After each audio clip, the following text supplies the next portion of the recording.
Era baloncesto en Back to Back.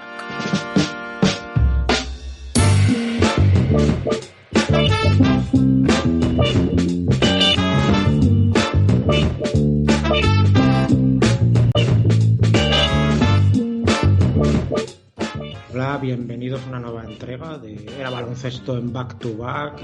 Vamos a hablar esta vez de la parejita de Shaq y Penny, de Penny y Shaq, lo que fueron, cómo se formó y lo que podría haber sido. ¿Qué tal, Manuel? ¿Cómo lo llevas? En mi mejor momento, José Manuel. ¿Tú cómo estás? Pues encantado de estar aquí en el canal de Back to Back y de que nos reciba nuestro anfitrión, Alejandro. ¿Qué tal? ¿Cómo estás? Muy buenas, pues encantado, como siempre, es de las mejores ocasiones que da el mes, el poder juntarme con vosotros y con envidia sana con Manuel, porque siempre está en su mejor momento, pasen los meses, no sé cómo lo haces, no tienes que contar tu secreto. No, pues básicamente estar feliz en casa y luego es que cada vez que estoy con vosotros me da un subidón que me sitúa en otro nivel. Es eso lo que tenemos aquí, lo que se provoca aquí en el muchachito. Cada vez va más. Está a punto de llegar a su prime a pesar de los años. Plena pubertad. Bueno, y si me permitís agradecer, bueno, yo creo que además de parte de los tres, que el último programa, 400 y pico descargas, pero 77 likes, que hoy en día que los likes son carísimos en iVoox, parece que hay que pagar por ellos, ¿no? Pero 77 likes, la verdad que una maravilla, ¿no? La recepción de la gente, como siguen ahí escribiendo y vamos, súper feliz, no me canso de decirlo, vamos, lo contento y lo orgulloso que estoy de que colaboréis conmigo mes a mes. Encantados, y eso también, de que a la gente le guste las cositas que contamos y a ver qué tal está. Más reciente, bueno, quizá igual, ¿no? Con lo de que vimos de Grant Hill, del primer programa, pues más o menos es de lo más reciente que vamos a tratar, que va a ser esto, hablar de cómo se formó ese dúo y qué podría haber sido, porque en principio daba un poco de miedo. Esos Orlando Magic, ¿no? De mediados de los 90, que parecía que se iban a comer el mundo, ahí liderados por estos, por Shaq, por Penny.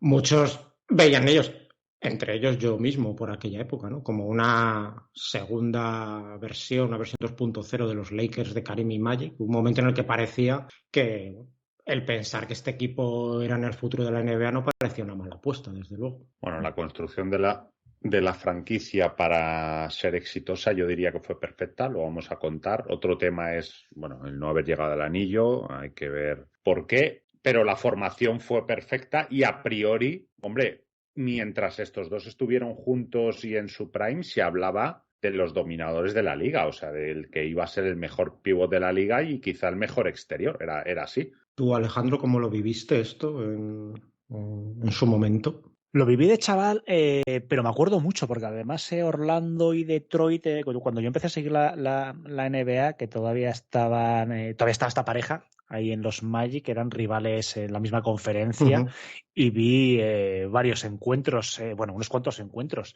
Y además Shaquille O'Neal, a mí, bueno, ahora lo vamos a ir desarrollando poquito a poco, pero para mí es el mejor Shaquille O'Neal, pero de lejos, o sea, espectacular, sobre todo el físico, con esa altura, con esa envergadura, mucho más fibrado, mucho más musculado, todavía no había, digamos, no tenía esa incipiente tripita que poco a poco fue saliendo en los Lakers, y la verdad que fue un equipo que yo creo que si hubiesen encajado un par de piezas más, yo creo que podrían haberse llevado, no sé si algún anillo, pero cerca. Yo creo que era uno de los equipos más potentes, sin duda, de principios y mediados de los 90 en el oeste. Sí, ahora lo iremos desgranando. Al final ya sabemos que todo quedó en nada, que Shaquille se fue a los Lakers en el verano del 96 y no podemos decir que le fuera mal cuando tomó esa decisión. Y Hardaway, pues también, supongo que todos lo sabremos, vio pues, cómo se truncaba su carrera por las lesiones antes de llegar a lo que hubiera sido su techo por edad. Pero durante un tiempo, bueno, que fue corto, pues Shaq y Penny fueron eso, la sensación de la liga. Y creemos porque merecía la pena hablar un ratito de ellos, de lo que fue esa trayectoria juntos que llevaron en los Magic, de lo que podrían haber hecho en ese equipo si hubieran estado juntos más tiempo y también sobre por qué se deshizo el dúo, pues lo que decimos, que parecía que iba a dominar la NBA.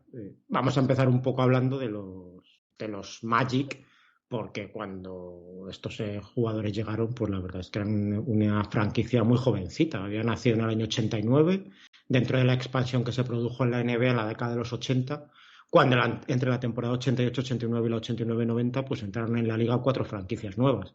Los Miami Heat, los Orlando Magic, los Minnesota Timberwolves y los Charlotte Hornets. Desde que habían entrado los Mavericks en la 80-81 no se había ampliado. De hecho, pasó de 23 a 27 equipos. Ahora hay 30 en 2022. Los Heat y los Hornets, como curiosidad, empezaron en el oeste su primera temporada, ambos en la Midway Division. Y bueno, esto, claro, suponía meter casi 50 jugadores nuevos en la liga. Exacto. Y esta franquicia, pues apostó para el puesto de general manager por Pat Williams, un hombre desde luego de baloncesto. Había estado antes ya en los Chicago Bulls, en los Atlanta Hawks y en 2 etapas distintas en los Philadelphia 76ers. Ahí había ocupado ese puesto de general manager durante 12 años, entre el 74 y el 86, y fue el responsable pues, de la configuración de ese equipo que había sido una de las potencias del este a principios de los 80 y campeón de la NBA en 1983. El primer entrenador que eligieron fue Matt Wakas, un exjugador que ya había dirigido antes precisamente a los 76ers durante 3 temporadas, entre el 85-86 y el 87-88.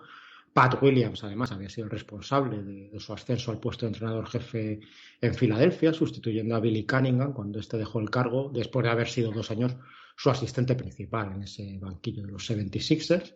Orlando comenzó su andadura en la liga con solo 18 partidos ganados en el 89-90, subió a 31 en la 90-91, pero hubo un frenazo en la 91-92, retrocediendo hasta las 21 victorias, quedando como el peor equipo de su conferencia, que fue la Este, y como el segundo peor de toda la NBA. Lo cierto es que había bastantes equipos mediocres, por otra parte, en ese momento en la liga, porque en esa 91-92 3 franquicias parecen ahí que lo dieron todo por acabar los últimos. Los Mavericks, que hicieron un 22-60, los Magic con ese 21-61, y los Minnesota Timberwolves, que estuvieron en un paupérrimo 15-67. Lo normal pues era que entre alguno de ellos se decidiera quién iba a llevarse el premio gordo del número 1 del draft, y así fue.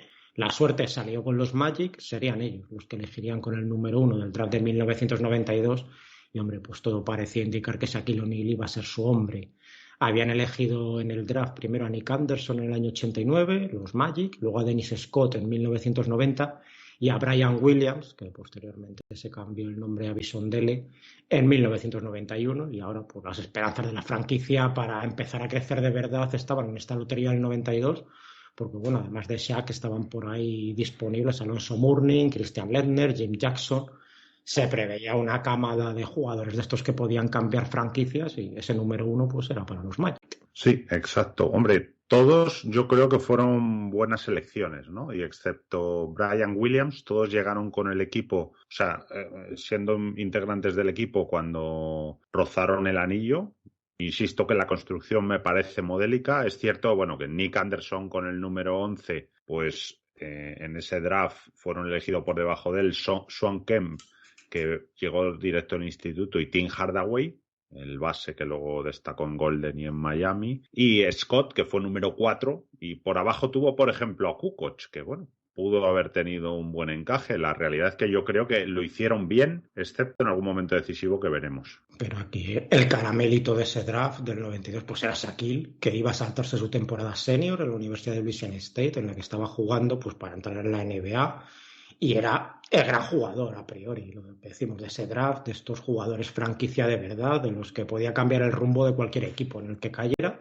Los Magic tenían ese número 1 y desde el primer momento no lo ocultaron. Shaq iba a ser su elección, aunque ahora lo contaremos, pues no iba a ser un proceso fácil. Sí, no. Nadie, yo creo que independientemente de ese proceso, nadie en el planeta Tierra hubiera elegido otro jugador, ¿no? Por mucho Laettner, que fue al Dream Team, ya sabemos que un poco O'Neal no lo llevaron precisamente para no crear celos. El mejor jugador aparte de este draft a posteriori se vio que fue O'Neal. Por ahí estaba Sprewell también, que cayó hasta el 24, pero vamos, Shaq era una de estas perlas. Quizá José Manuel, desde Ralph Sampson no hubo un tío así, ¿no? Tan... Sí, que estuviera con tanto hype, pues sí, yo creo que desde la época de Ralph Sampson no había habido nadie más. No sé tú, Alejandro, cómo lo ves, viendo un poco lo que había hecho en la universidad y el monstruo que era este hombre, número uno claro, ¿no? Incluso estando por ahí Alonso Mourning y Christian Lendner, que igual habían tenido más fama universitaria, ¿no? Por Lendner por los títulos en Duke, Alonso Mourning había ido ya a las Olimpiadas y luego había estado en Georgetown, ¿no? La fábrica ahí de pivots, pero parecía que era O'Neal, ¿no? El número uno claro. Sí, hombre, Lendner, como bien has dicho en Duke, creo que ganó, si no recuerdo mal, además con Grant Hill, 2 títulos, estoy dando un poco de memoria, yo creo que fueron 2 títulos consecutivos los que ganaron en Duke. Tenía mucha fama, lo que pasa es que O'Neal, yo creo que ya se le veía en Luisiana, se le veía que iba a ser un dominador, no quiero compararle con Karim, pero parecido, o sea, se veía que la zona era de él. Estaba en un momento físico, o sea, tremendo, o sea, lo que estamos viendo, por ejemplo, ahora con Zion, pues ya se estaba viendo, ¿no? Y en su momento con Olin en la universidad. Entonces, a no ser que hubiese sido una franquicia Orlando en el que precisamente su mejor puesto hubiese sido el que hubiese estado ya cubierto por un pívot, a lo mejor podían haber tenido dudas en ese sentido y haber buscado a lo mejor un exterior como Lander, un 3, un 4. Si no, yo creo que la elección era clarísima, o sea, y además no falló, vamos, se puede criticar un poquito más o menos algunos aspectos de su carrera, pero la historia ha demostrado que Shaquille O'Neal es de los pocos jugadores que cambian totalmente el rumbo de una franquicia a lo largo de toda su carrera, además. Sí, bueno, los otros 2 jugadores, Lendner y Mourning, habían completado el ciclo universitario, los 4 años, los 2.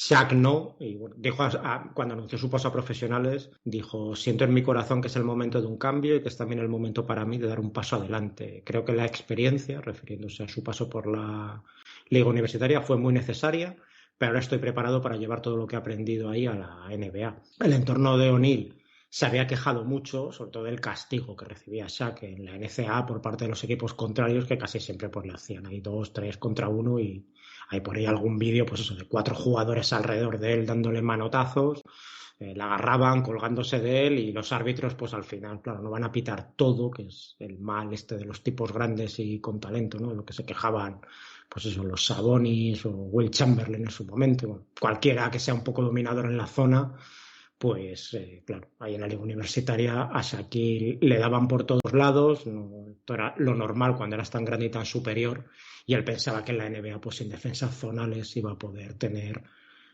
pues un juego que se adaptaba mejor a sus características. O'Neal no se había quejado públicamente de manera directa de eso de tener siempre colgados jugadores de sus brazos, pero sí había dicho pues un poco esto, ¿no? Que en la NCAA no podía mostrar todo su talento por ese tipo de defensas que se permitían y que ese al final era un poco el motivo principal de adelantar su paso a profesionales. Dijo: no tomé esta decisión por ir a frustración, pero cualquiera que viera el torneo SEC, que refiriéndose al último torneo que jugó con Louisiana State, sabe que una injusticia se cometió ahí, refiriéndose al trato arbitral que había recibido. El principal factor fue que si volvía un año más a la universidad me pregunté si eso sería divertido, y este año realmente no ha sido nada divertido. Mi padre me dijo cuando era un crío que si no me lo pasaba bien con lo que estaba haciendo es que era el momento de hacer otra cosa, y por eso tomé la decisión.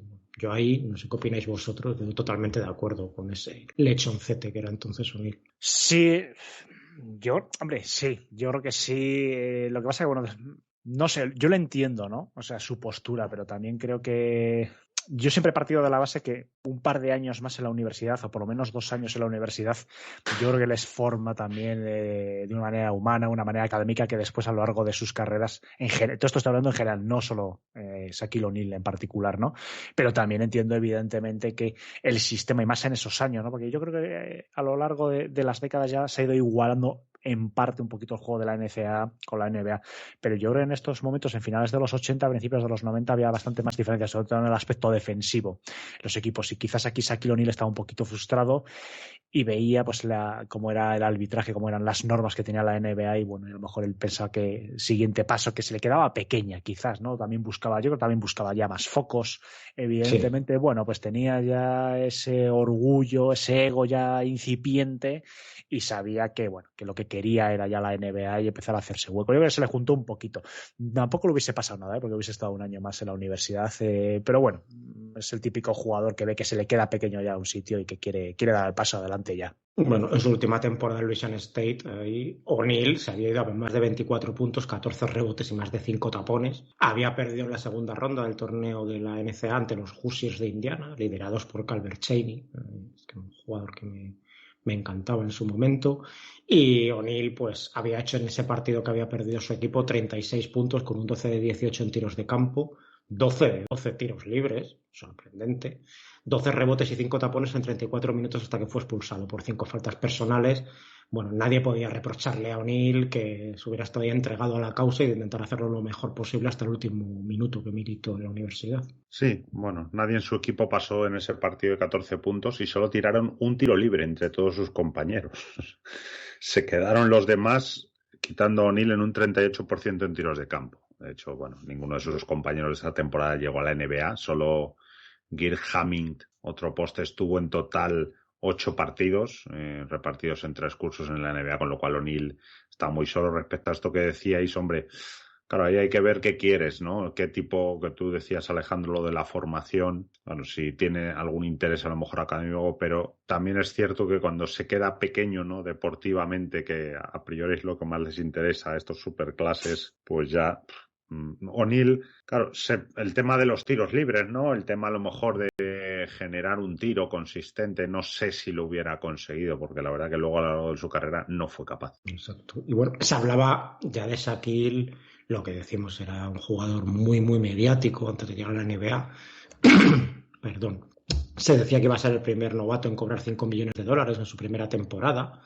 Recordemos que entonces no había unos salarios predeterminados para los novatos como ahora, y que si no lograba lo que quería, pues también se rumoreaba que no estaba cerrado incluso a jugar en el extranjero, como ya había hecho su ex compañero ahí en Louisiana State, Stanley Roberts, que en la 91-92 había venido aquí a España a jugar al Real Madrid, o lo que había hecho 4 años antes Danny Ferry, que quedó número 2 del draft del 88, no quería ir a los Clippers y se fue un añito ahí a Roma a jugar en la Lega con Brian Shaw. También se decía que su agente había dejado caer antes del draft que la preferencia de O'Neill era la de ir a los Lakers y que en ningún caso iría a Minnesota Timberwolves si estos tenían el número 1 o le elegían con el número que tuvieran, porque en Minnesota hacía demasiado frío. Bueno, en Orlando pues no hacía frío, pero ni Shaq ni su agente estaban tampoco especialmente emocionados ante la idea de jugar en un equipo que a priori parecía tan mediocre como esos Magic, y los rumores sobre que estaban presionando para que Orlando llegara a algún tipo de acuerdo con los Lakers previo al draft, pues fue creciendo. Pero vamos, que realmente los Lakers nunca fueron una opción viable en ese momento, por mucho que se hablara de ello en la prensa. Habían entrado en playoffs en esa primera temporada después de la era de Magic Johnson, cuando anunció que tenía el virus del VIH, pues esa 91-92 fue la primera temporada que jugaron sin él, aún así habían entrado eso en los playoffs. Y la única posibilidad de que hubieran recalado allí O'Neill habría sido vía traspaso, nunca en el draft. Y realmente los Lakers no tenían mucho que ofrecer como para hacer pensar a una franquicia tan necesitada de todo como es Orlando Magic, pues en darles un prospecto brutal como era entonces Shaquille. Y bueno, que decían eso, ¿no? Que era uno de esos que aparecía cada muchos años, lo que hemos comentado antes, y con los que un equipo generalmente se encontraba una vez en su historia, si es que llegaba a encontrarse, ¿no? Con un premio gordo como este. Nadie dudaba de que Shaq iba a ser el número 1, o muy poquitos, y muchos decían que lo habría sido también en caso de declararse elegible en el 90 o en el 91, los 2 años anteriores. Se hablaba eso, ¿no? De talento descomunal, generacional, y lo que decimos, desde Ralph Sampson no se había hablado tanto de un jugador universitario y de esos pues que no se podía dejar escapar si lo tenías a tiro como lo iban a tener los Orlando Magic. Correcto. Bueno, a los que hayan visto vídeos de O'Neill, de Lakers o posteriores equipos, es decir, del siglo XX, este Shaq era distinto. Físicamente era muy fuerte, era un animal machacando. Bueno, de hecho se cargó varios aros. Bueno, aros, tableros y toda la base de la canasta. De hecho tuvieron que reforzarla por este señor. Pero bueno, era más fino. No con el volumen que tuvo luego, aunque bueno, en su mejor momento era todo músculo. Tenía ventaja física por su altura y este volumen que sin ser tanto como el posterior, pues era más que casi todos los jugadores, por no decir todos de la liga, y en defensa era algo más móvil, vamos, era ya un animal. Sí, vamos, y era exactamente eso. Hay algunos vídeos y sobre todo lo que decía antes Alejandro, la movilidad que tenía, pues que le hacía eso, era... Sí, lo de la comparación está con Zion, con él, solo que midiendo 2,16 y 30 años antes, que esa es la diferencia, que ahora cada vez hay más elementos de estos espectaculares físicamente, pero entonces realmente era un jugador que llamaba mucho la atención. Y bueno, una vez que Orlando ganó el sorteo para el draft, pues no había dudas, ¿no? Iban a hacer todo lo posible para que se jugara ahí en la tierra del ratón Mickey, en Disney World. Pat Williams, el general manager, lo dejó claro desde el primer momento y se lo dijo también a todo el que quisiera escucharle, también para hacer un poco de presión al jugador. Y ahí al final, no sin cierta incertidumbre, pues hubo acuerdo. El Shaq pues jugaría en los Magic los siguientes 4 años por un montante de algo más de $17 millones, empezando con 3 en su año rookie. Por ejemplo, Larry Johnson, que había sido el número 1 del draft del año anterior, había cobrado en su primer curso en la NBA algo menos de 2 millones, así que lo que había sacado O'Neal no estaba nada mal. Y bueno, los Magic de Shaq pues tuvieron una muy buena temporada, 92-93, se ganaron 20 partidos más que el año anterior, logrando un balance de 41-41, con el que estuvieron a punto de meterse pues por primera vez en la historia de la franquicia en los playoffs. Acabaron empatados con los Indiana Pacers de Reggie Miller, Rick Smith, Detlef Schrempf y compañía, que fueron los que finalmente lograron esa octava y última plaza que daba acceso a los playoffs en el este. Ese año hubo mucha igualdad por abajo en la lucha en los playoffs en esta conferencia, porque los Charlotte Hornets de Alonso Mourning, Larry Johnson, Maxi Bogues quedaron quintos con 44 victorias, los Nets de Petrovic, Coleman, Anderson sextos con 43-39 y los Hawks de Dominique y Kevin Willis séptimos con 43-39, así que estuvieron ahí los Orlando Magic. Se decidió la clasificación en los últimos partidos, los Magic fueron los que se quedaron sin el premio de playoffs, pero demostraron que ya se habían puesto al nivel de cualquiera de estos equipos, del quinto al octavo estaban ahí, y que era cuestión de tiempo. Se suponía que con O'Neal ahí en el centro de la zona pues fueron hacia arriba de verdad. Los números de Shaquille como novato pues no estuvieron mal, 23,4 puntos, casi 14 rebotes, 3 tapones y medio, 56% en tiros de campo, 59% en libres. Fue rookie del año, por supuesto, casi unánime, se llevó 96 de los 98 votos. Los otros 2 fueron para Alonso Mourning, el que había sido el número 2 del draft. Shaq fue elegido para el All-Star Game, una vez jugador de la semana, séptimo en la votación del MVP, top 10 en puntos, rebotes, tapones, porcentaje de tiro, PER. Y bueno, y también en pérdidas, porque fue el peor de la liga en ese apartado, ahí tenía un problema. Podemos decir que las expectativas eran altísimas y que Shaquille pues las había casi sobrepasado, aunque su equipo pues no hubiera entrado en los playoffs por poquito. Ojo al nivel de pivots de la liga, porque no entra en ninguno de los quintetos. Es cierto que solo entraba un pivot por quinteto, pero claro, en el primer quinteto estaba Olajuwon, en el segundo Dave Robinson y en el tercero Patrick Ewing. Y luego con estos números y encima, para mí un exitazo, porque claro, le das 20 victorias a tu equipo, así, llegando tú, y eso, bueno, pues siempre es notable y no se meten, como tú has contado, pues de milagro. Hay mucha igualdad, pero bueno, yo creo que muy bien en su primera temporada. ¿Tú, Alejandro, qué opinas de esa temporadita del Angelito, del novato? La primera temporada fue espectacular.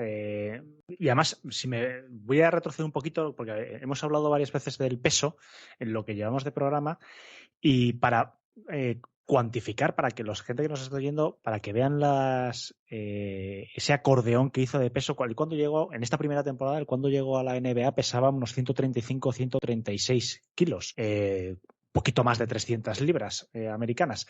Él cuando, por ejemplo, llega a los Lakers ya está en 156 kilos. En el 2005 está en casi 170 kilos. Pero este no es el máximo, porque en el 2002 llegó incluso a pesar más, llegó a pesar 175, casi 380 libras en el 2002. Es decir, él cuando llega, es que es un tío, para su altura me refiero, es un tío fino, es un tío versátil defensivamente, tiene movimiento lateral, el movimiento lateral prácticamente ya en su etapa de los Lakers lo pierde totalmente. Es un jugador que es muy fácil, con un buen, en el momento que tiene que defender a alguien que maneje un poquito el dribbling, o sea, no hace absolutamente nada. Es bárbaro el tema del peso. Yo creo que le marcó mucho. Él de vez en cuando intentó ponerse un poquito las pilas cuando veía, sobre todo cuando pierde la final ante Lakers, es muy criticado. Bueno, intenta ponerse un poquito las pilas, pero yo creo que su nivel de juego le marcó mogollón los problemas que tuvo, la lucha constante que tuvo con el tema del peso. Y respecto a esta primera temporada, insisto, lo primero que te he dicho, yo creo que es espectacular, incluso un poquito mejor de lo que se pensaba. O sea, tanto ofensivamente, que siempre fue un auténtico crack, excepto en alguna faceta como en el tiro a media distancia, que prácticamente batería inexistente, pero incluso defensivamente, yo en esta temporada me quedaría en Orlando, sobre todo sus primeros años, defensivamente no tiene nada que ver, era un tío que aportaba en defensa bastante, incluso cuando en algún cruce tenía que defender a un jugador exterior de los equipos contrarios, se defendía bastante decentemente, cosa que ya, insisto, en su etapa ya de Lakers y posteriores, la defensa era inexistente de este hombre. Sí, tiene que ver lo que tú decías de el peso y la movilidad, claro. Eso le permitía hacer unas cosas que luego, bueno, entre que él tampoco le prestaba le fue prestando cada vez menos atención a ese tema, y a medida que iba aumentando esos pesos que has comentado, mover ese tonelaje en ataque y en defensa, pues cada vez se le fue haciendo más complicado. Aún así, bueno, fue un jugador pues de los mejores de la historia, incluso así. El consuelo de no clasificarse para los playoffs en esta primera temporada de Shaq, pues era que iban a estar de nuevo en la lotería, aunque claro, como habían sido los últimos en quedarse fuera de la lucha por los playoffs, pues iban a ser el equipo con menos posibilidades de hacerse con el número 1 de todos los que optaban a ese premio. En el bombo iba a haber 66 bolas y solo una iba a llevar ahí la pegatinita de los Orlando Magic, pero contra todo pronóstico y bueno, en un golpe de suerte, esto es increíble, pues los Magic volvieron a lograr ser los primeros en elegir de cara al draft del 93. Lo habían conseguido un año antes para hacerse con Shaq, ahora volvían a tener ese premio, pero este año pues no estaba tan claro lo que iba a pasar en ese año 93, porque había bastantes dudas de cuál podía ser el número 1.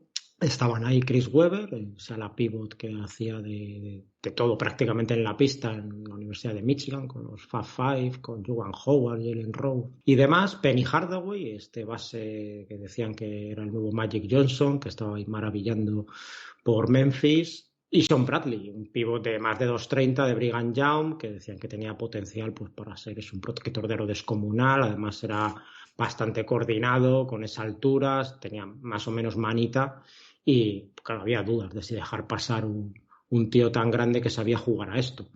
Los Magic al final con ese número 1 pues se decantaron por Chris Webber, pero la misma noche del draft traspasaron sus derechos a Golden State Warriors a cambio del número 3, que había sido Penny Hardaway, elegido por los Warriors, más 3 primeras rondas futuras. Claro, eso fue un movimiento espectacular de Pat Williams, del general manager de Orlando, porque conseguía un jugadorazo como era Penny, que había estado pensando en él, de hecho, hasta el último momento para ser el número 1, ahora lo contaremos, y además se llevaba 3 futuras primeras rondas de los Warriors.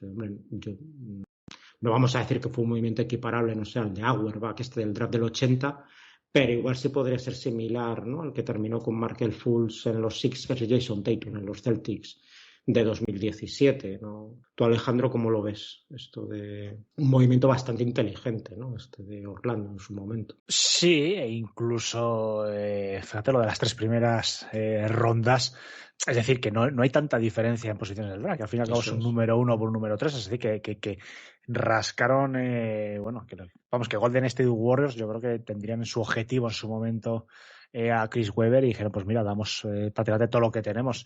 Bien, la verdad que Pat Williams demostró una capacidad negociadora tremenda porque consiguió, algo que hoy en día yo creo que sería absolutamente impensable.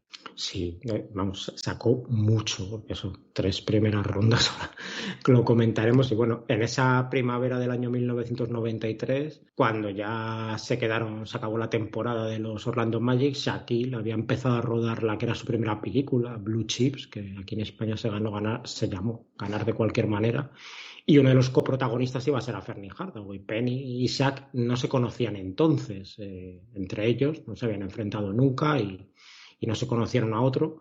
En los partidillos que se jugaban entre los que iban a participar en la película, que había jugadores de distintos niveles, pues Penny se sabe y lo ha dicho, ¿no? Y está el documental de los Orlando Magic, que está en el canal de Disney, que se puede ver, que está bastante bien, pues que Penny hizo todo lo posible ahí buscando a Shaq en cada jugada, por causarle buena impresión, para que se acordara de él. Hombre, el draft estaba cerca cuando se rodó la película y el agente de Hardaway pues le aconsejó eso, para que O'Neal hablara bien de él en la gerencia de los Magic y ganar puntos de cara a ser el número 1 del draft, que ya se sabía entonces que le iba a corresponder a Orlando.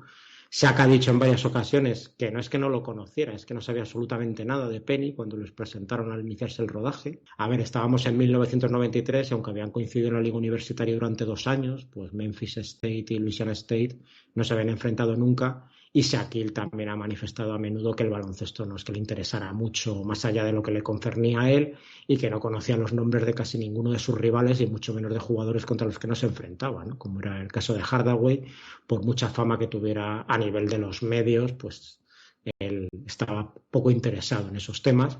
Penny también ha reconocido eso, que hizo todo lo que pudo para que Shaq dominara esos partidos informales durante el rodaje de la película, que había jugadores, lo que decimos, reales de baloncesto y luego se sacaban de ahí imágenes para las acciones en la cancha que salieron en esa peli y que así tratar de que no se olvidara de su nombre, ahí metiéndose un poquito en su mente y sabiendo que en teoría si O'Neal le hablaba bien luego a la gerencia de los Magic, pues tendría cierto peso a la hora de decidirse entre él, Chris Webber y Sean Bradley. La táctica pues parece que no le fue mal del todo.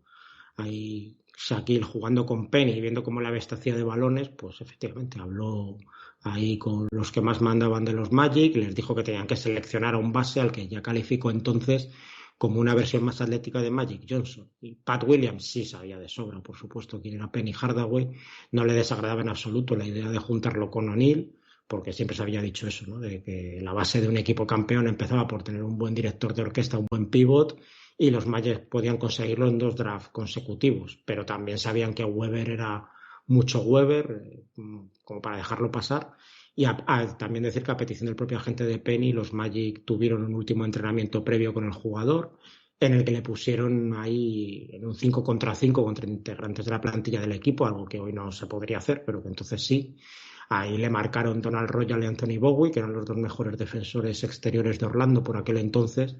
Parece que Penny lo hizo muy bien y él se fue pensando que la decisión estaba tomada, que le iban a elegir, pero finalmente, para sorpresa de muchos, aunque es verdad que la afición de Orlando se puso como loca cuando supieron pues, que los Magic se decantaban por Chris Webber como número 1. Los Magic, la verdad es que también necesitaban un 4 como el Comer. Webber era un jugadorazo, quizá el más reconocido de ese draft, por estar ahí en los Fab Five y toda la moda que había habido con estos jugadores de Michigan, pero no estaba claro cómo hubiera funcionado formando pareja interior con Shaq, que dice que ya desde el principio pensó que el encaje de Webber hubiera sido imposible con él en esos momentos. El Webber de inicio de su carrera no era tampoco el que luego vimos en Sacramento, sí que era un jugador que hacía muchas cosas, pero realmente era un jugador más interior.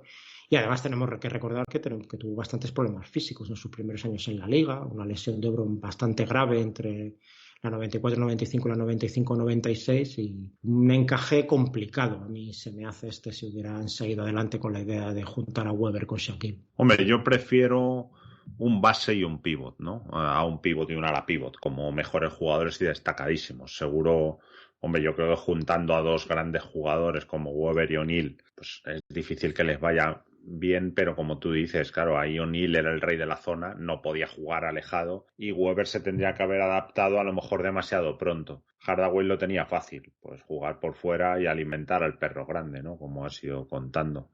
Hombre, la pinta de Hardaway era estupenda, ¿no? Tanto física como técnicamente. Mentalmente quizá le faltó ser un killer, lo iremos viendo, pero cuando estuvo bien físicamente y mientras aguantó Shaq en el equipo, la verdad que formaron una pareja, bueno, yo creo que eran la mejor pareja de la liga. Ese what if, ¿tú cómo lo ves, Alejandro? El de Chris Webber con Shaquille, el Chris Webber de entonces y el Shaquille de entonces. Hombre, yo creo que sí que tiene parte de razones Shaquille O'Neal, que a lo mejor no estoy... Vamos a ver, yo creo que la calidad prima. Y evidentemente Webber era y lo hemos visto a lo largo de su carrera, lo vimos, un jugador increíble. Lo que pasa es que también es cierto que cuando él llega a la NBA no es el jugador un poquito más versátil que después se fue desarrollando a lo largo de los años, ¿no? En el que muchas veces incluso jugaba de 3, poquito a poco fue metiendo un poco más un tiro un poquito más exterior, se abría más. Entonces, bueno, a lo mejor hubiese descargado. También es cierto que en esta época no es como hoy en día. En esta época era más habitual tener un 5 y un 4 más en la zona, jugadores más altos, es decir, no era algo tan extraño como hoy en día, ¿no? Donde generalmente solo tienes un hombre alto y los demás son jugadores exteriores.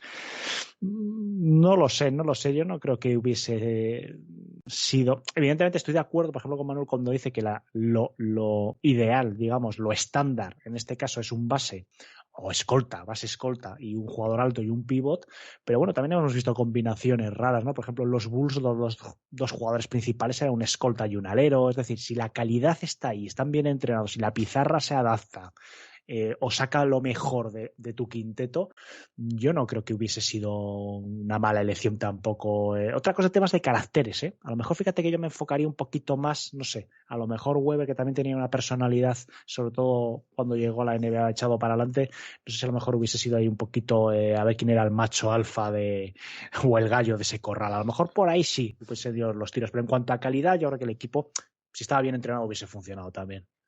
Yo estoy de acuerdo contigo porque Weber duró un año en Golden State después de dar 3 rondas por él y todo esto. No se aguantó con Don Nelson y ahí también hay una historia que contar y no duró nada en el equipo realmente después de todos estos movimientos. Lo cierto es que los Warriors querían desesperadamente a un tío para meterlo ahí por dentro, bien fuera a Weber o bien a Bradley. Ellos nunca contemplaron a Penny Hardaway.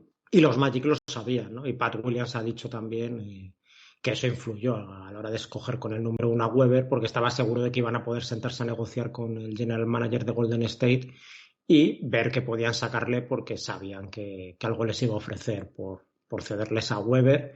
Y ellos, pues encantados de tener a Hardaway, como finalmente sucedió la misma noche del draft, pues sacaron bastante tajada.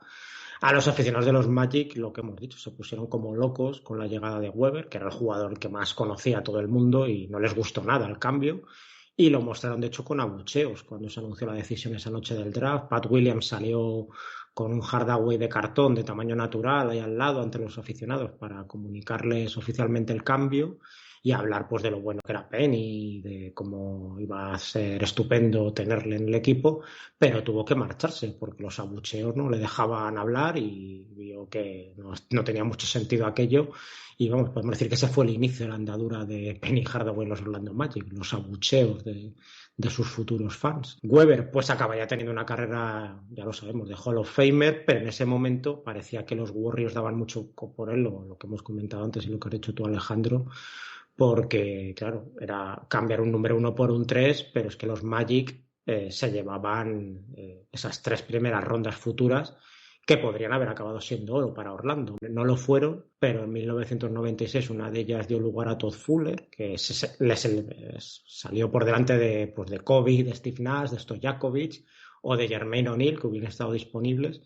Y los otros 2 picks pues acabaron siendo Vince Carter y Mike Miller, así que cuidado, ¿no?, con lo que podía haber sacado Orlando de haber mantenido los 3 picks. Ahora veremos luego por qué 2 de ellos no los tuvo. Y bueno, 2 de esas primeras pues de esas primeras rondas fueron traspasadas posteriormente a Washington cuando se quitaron de en medio el contrato de Scott Skiles a los Bullets, para hacer hueco a Horace Grant como agente libre en el verano del 94, que también lo comentaremos. Y bueno, podemos mirarlo como que los Magic traspasaron a Chris Webber a los Warriors a cambio de Penny y de Horace Grant, lo que no está nada mal.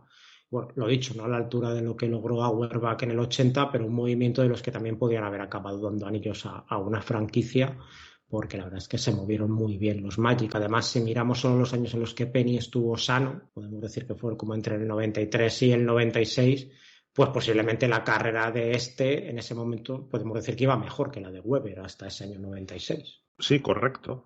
Hombre, Hardaway al inicio de la carrera de ambos fue mejor. De hecho, sin Jordan a tope, pues era el mejor exterior de la liga. Ahora lo veremos. Primer equipo el NBA en el 95 y en el 96. Y yo insisto en que la estrategia de Pat Williams, evidentemente se pudo hacer diferente y construir de otra manera. Yo creo que estuvo bien tirada y tenía lógica todo lo que hizo. Y bueno, el camino estaba trazado para ir a por el anillo. Claro, es que en esas primeras 4 temporadas en la liga, pues Penny disputó 241 partidos, 37 minutos de media, 19 puntos y medio, casi 5 rebotes, 7 asistencias con un 58% de true shooting. Y Webber, por su parte, es que solo disputó 145 partidos por esas lesiones que hemos comentado, 19 puntos, 55% de true shooting, 9 rebotes, 4 asistencias, 35 minutos. Es verdad que le ganó la votación para el rookie del año de la 93-94 a Penny, pero luego parecía que la carrera de Hardaway despuntaba más. No sabemos, ¿no?, si esas lesiones que le afectaron a Webber en el inicio de su carrera en los Warriors y luego en Washington, pues le habrían mermado igualmente de haber jugado en Orlando, pero ya venían de su etapa en la liga universitaria y lo normal es que las hubiera padecido también, hubiera jugado donde hubiera jugado. Eso habría dejado a los Magic realmente sin esa segunda espada fiable que necesitaban, ¿no?, para estar al lado de Shaq, pues en esa ventana que hubo en la 94-95 y la 95-96, en las que Penny sí estuvo ahí, lo que tú has dicho, ¿no?, siendo primer equipo del NBA, o sea, haciéndolo muy, muy bien. Así que bueno, pues igual si se hubieran quedado con Webber, realmente es que no hubiera jugado prácticamente con O'Neal, porque en ese periodo de tiempo que estuvo finalmente Shaquille en Orlando, se hubiera pasado la mitad del tiempo lesionado. Bueno, pues eso. La verdad es que no se pensaba que, viendo cómo estaba en este inicio, que los Magic hubieran errado yendo a por Hardaway y habiendo dejado pasar a Webber. ¿Por qué? Pues porque lo tenía prácticamente todo para ser una superestrella durante mucho tiempo en la NBA. Era un base de más de 2 metros, tenía dominio de balón, rapidez de bases mucho más pequeños, tenía la explosividad, la capacidad atlética de un escolto, de un alero, sabía crear para los demás y para él mismo, y desde el primer momento la verdad es que también cayó muy bien a la prensa, al público, tenía esa cara de niño bueno, ¿no?, la sonrisilla ahí, pinta de tímido. Se ganó una línea de zapatillas propias en Nike muy rápido, y hasta un muñequito ahí insufrible llamando Lil Penny, que protagonizaba anuncios con él y que fue bastante famoso en esa época de los 90. Quien las viviera pues se acordará, ¿no?, de las páginas de gigantes con anuncios de las Nike de Hardaway con el muñecajo ese ahí al lado. Y vamos, otro que también eso, que parecía el pack completo, otro que también entraba en esa terna de candidatos a ser el siguiente Michael Jordan, que estaba retirado en ese momento en cuanto a ser eso, ¿no?, el icono y la imagen de la NBA en los 90. Se le comparaba mucho, como hemos visto antes, con Magic Johnson, bueno, por el tema de la altura. Yo no creo que nunca estuviera cerca del nivel de este, ¿no?, en los tiempos ni en el pico de Penny Hardaway, pero hombre, sí que es verdad que algunas similitudes había, por eso, la altura, jugaba de base, muy creativo, tanto pasando como finalizando. Hombre, yo creo que nunca estuvo ahí en la liga de Magic, para mí ni se acercó, pero un gran jugador. No sé tú cómo lo ves, esa comparación con Magic Johnson de Penny Hardaway, Alejandro. Tiene sentido en cuanto a lo que estás diciendo tú, la manera de jugar, en la altura. Era un base de 2 metros, yo sé, de 2'1 o 2'2, por ahí debía andar. Que en esa época no era habitual, un base, incluso escoltas que superasen los 2 metros. Entonces, en ese sentido, el bote, el manejo, la lectura incluso de la cancha, del juego, yo creo que sí que tenía similitudes. Evidentemente, claro, compararle con Magic Johnson, pues, que es demasiado, ¿no? Pero sí, en cuanto a esas cosas, hacia ese esqueleto de juego, o sea, hacia estructura de juego, sí que es cierto que tenía similitudes. Y yo creo que sobre el debate de si hicieron bien, yo creo que los 3 primeros años Penny jugó prácticamente todos los partidos. Yo creo que en su segunda temporada se perdió 2 o 3, es decir, que a corto, seguro que entendamos por corto o medio plazo, pero yo creo que a corto o medio plazo fue una muy buena elección. Acompañó a Shaquille O'Neal estos años a Orlando, y posiblemente Webber, como bien decís, arrastrando los problemas de la universidad, posiblemente se hubiese perdido muchos más partidos. Entonces yo creo que en ese sentido, yo creo que acertaron. Tuvieron unos años competitivos, el equipo fue a más. Yo creo que no se puede para nada decir que no acertaron en el movimiento que hicieron del draft. Sí, yo en esa época, que ya tenía mis añitos viviéndolo en el momento presente de entonces, pensaba que había sido un acierto absoluto por lo del base, lo que decía antes Manuel, de juntar a un base con un pivot como O'Neal, ¿no? Tráete a alguien que le pueda abastecer de balones y que aparte él pueda resolver desde fuera. Si las defensas se cierran sobre Shaq, a mí me pareció un movimiento brutal por eso. Y bueno, es que en el verano ese de 1993, pues es que los Orlando Magic juntaban eso, al exterior posiblemente con mayor potencial de la liga, Penny Hardaway, que tenía 22 años, con el interior también con mayor potencial Shaq, que aunque ya llevaba un año en la NBA tenía 21 añitos nada más. Así que cómo no apostar, ¿no?, por estos Magic para ser el equipo del futuro de la liga. Ahí, con Shaq y Penny en la plantilla, los Magic tenían, eso decían, al Karim y al Magic de la nueva era, o era lo que se comentaba, las expectativas, por supuesto, por todo lo alto, sobre todo lo que hemos dicho tras la retirada de Jordan en 1993, parecía que dejaba ahí la lucha por el título muy abierta, sobre todo en la conferencia este, y que ahí van a estar los Magic en la terna. Sí, hombre, yo creo que las expectativas incluso eran mayores, ¿no? Porque estos, como tú has dicho a veces, José Manuel, en otros programas, el tema de la línea temporal, ¿no? Estos eran jóvenes con los mejores años por llegar, no sé, se podría esperar que estuvieran 12 años a tope estos dos tíos, porque cuando Magic llegó, Karim ya tenía 32 castañas, no se esperaba. Bueno, se podía esperar que llegase a mitad de los 80. De hecho, los Lakers consiguieron 3 anillos en la segunda mitad con Karim y Magic, eso no era esperado. Pero insisto, esto, tener dos jugadores, pues eso, número 1 del draft y número 3, y realmente que se ve que congenian y que empiezan a hacerlo bien, esto era mucho. Yo insisto que el potencial de esto será, bueno, pues eso, para ganar el anillo varias veces. Pues ahí estábamos, en esa temporada 93-94, sin Jordan. Los Magic decidían cambiar de aires en el banquillo. Matt Wakas, que había sido el único entrenador de la historia de la franquicia, se iba tras 4 temporadas, un balance de 111 victorias, 217 derrotas. Se le sustituía por Brian Hill, que había sido su asistente principal los 3 últimos cursos. Se quería pasar a ese siguiente nivel y para eso pues se buscaba no a alguien consolidado, sino en alguien de la casa, que nunca había sido entrenador principal a nivel profesional. Así que la presión grande por esas expectativas que habíamos dicho y por ciertas dudas de si era la decisión más acertada el confiar en ese entrenador en alguien con más experiencia. Y bueno, tenían la quinta plantilla más joven de la liga en esa 93-94, un entrenador novato, y los Magic salían pues casi con la obligación de codearse con la crema de la conferencia viendo lo que había pasado el año anterior y esa adición de Penny. Tenían eso, un Shaq que había impresionado en su año rookie, se esperaba que en su segundo curso en la NBA pues fuera ya una fuerza devastadora, y lo cierto es que sus números de ese segundo año impresionan. Más de 29 puntos de media, segundo de la liga. Lideró también la NBA en porcentaje de tiro efectivo con un 60%, más de 13 rebotes, también segundo, casi 3 tapones, sexto de la liga, quedó cuarto en la votación para el MVP, incluido en el tercer mejor equipo del NBA, pues nada mal, ¿no? Para un tipo que cumplía 22 años en marzo, claro, casi cuando la fase regular estaba terminando, una barbaridad de segunda temporada de O'Neal. Sí, otra vez, esta vez entra exacto en ese tercer mejor quinteto, en los de arriba, Olajuwon y Robinson, para que veamos el nivel que había en esa liga. Ojo a los números cuando se hacen las comparaciones, ¿no?, con lo actual de 2022, porque estos Magic de Shaq jugaban a poco más de 95 posesiones por 48 minutos, que en la 2022-2023, que llevamos como un tercio, sería el ritmo más bajo. Es decir, este señor disponía pues de muchas posesiones menos para hacer esto, bueno, y era una animalada, o sea, un 29-13 con un 60%, pues está al alcance de poquísimos jugadores. Y Penny, pues claro, también influye en esas expectativas tan altas que se tenían para los Magic del 93-94. Hardaway no es que tuviera una super temporada de novato, pero tampoco defraudó. 16 puntos, casi 5 rebotes y medio, casi 7 asistencias. En este primer año jugó al principio como escolta, con el objetivo de ir conociendo la liga, aprendiendo el oficio ahí al lado de un veterano como Scott Skiles, que fue el base titular de los Magic la mayor parte del curso, hasta que al final de la fase regular, pues Brian Hill ya le dio la manija definitivamente a Hardaway, formando en el backcourt con Nick Anderson.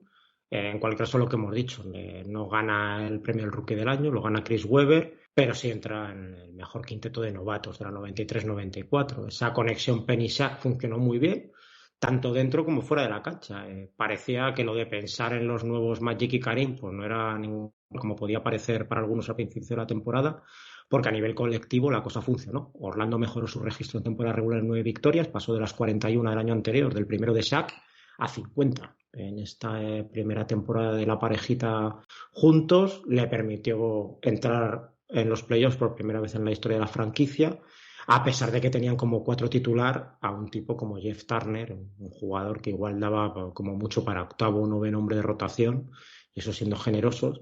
Y bueno, a pesar de ese agujero en el puesto de la pívot, los Magic rindieron muy bien, como hemos visto, en la fase regular, y todo el mundo tenía ganas de verlos en las eliminatorias.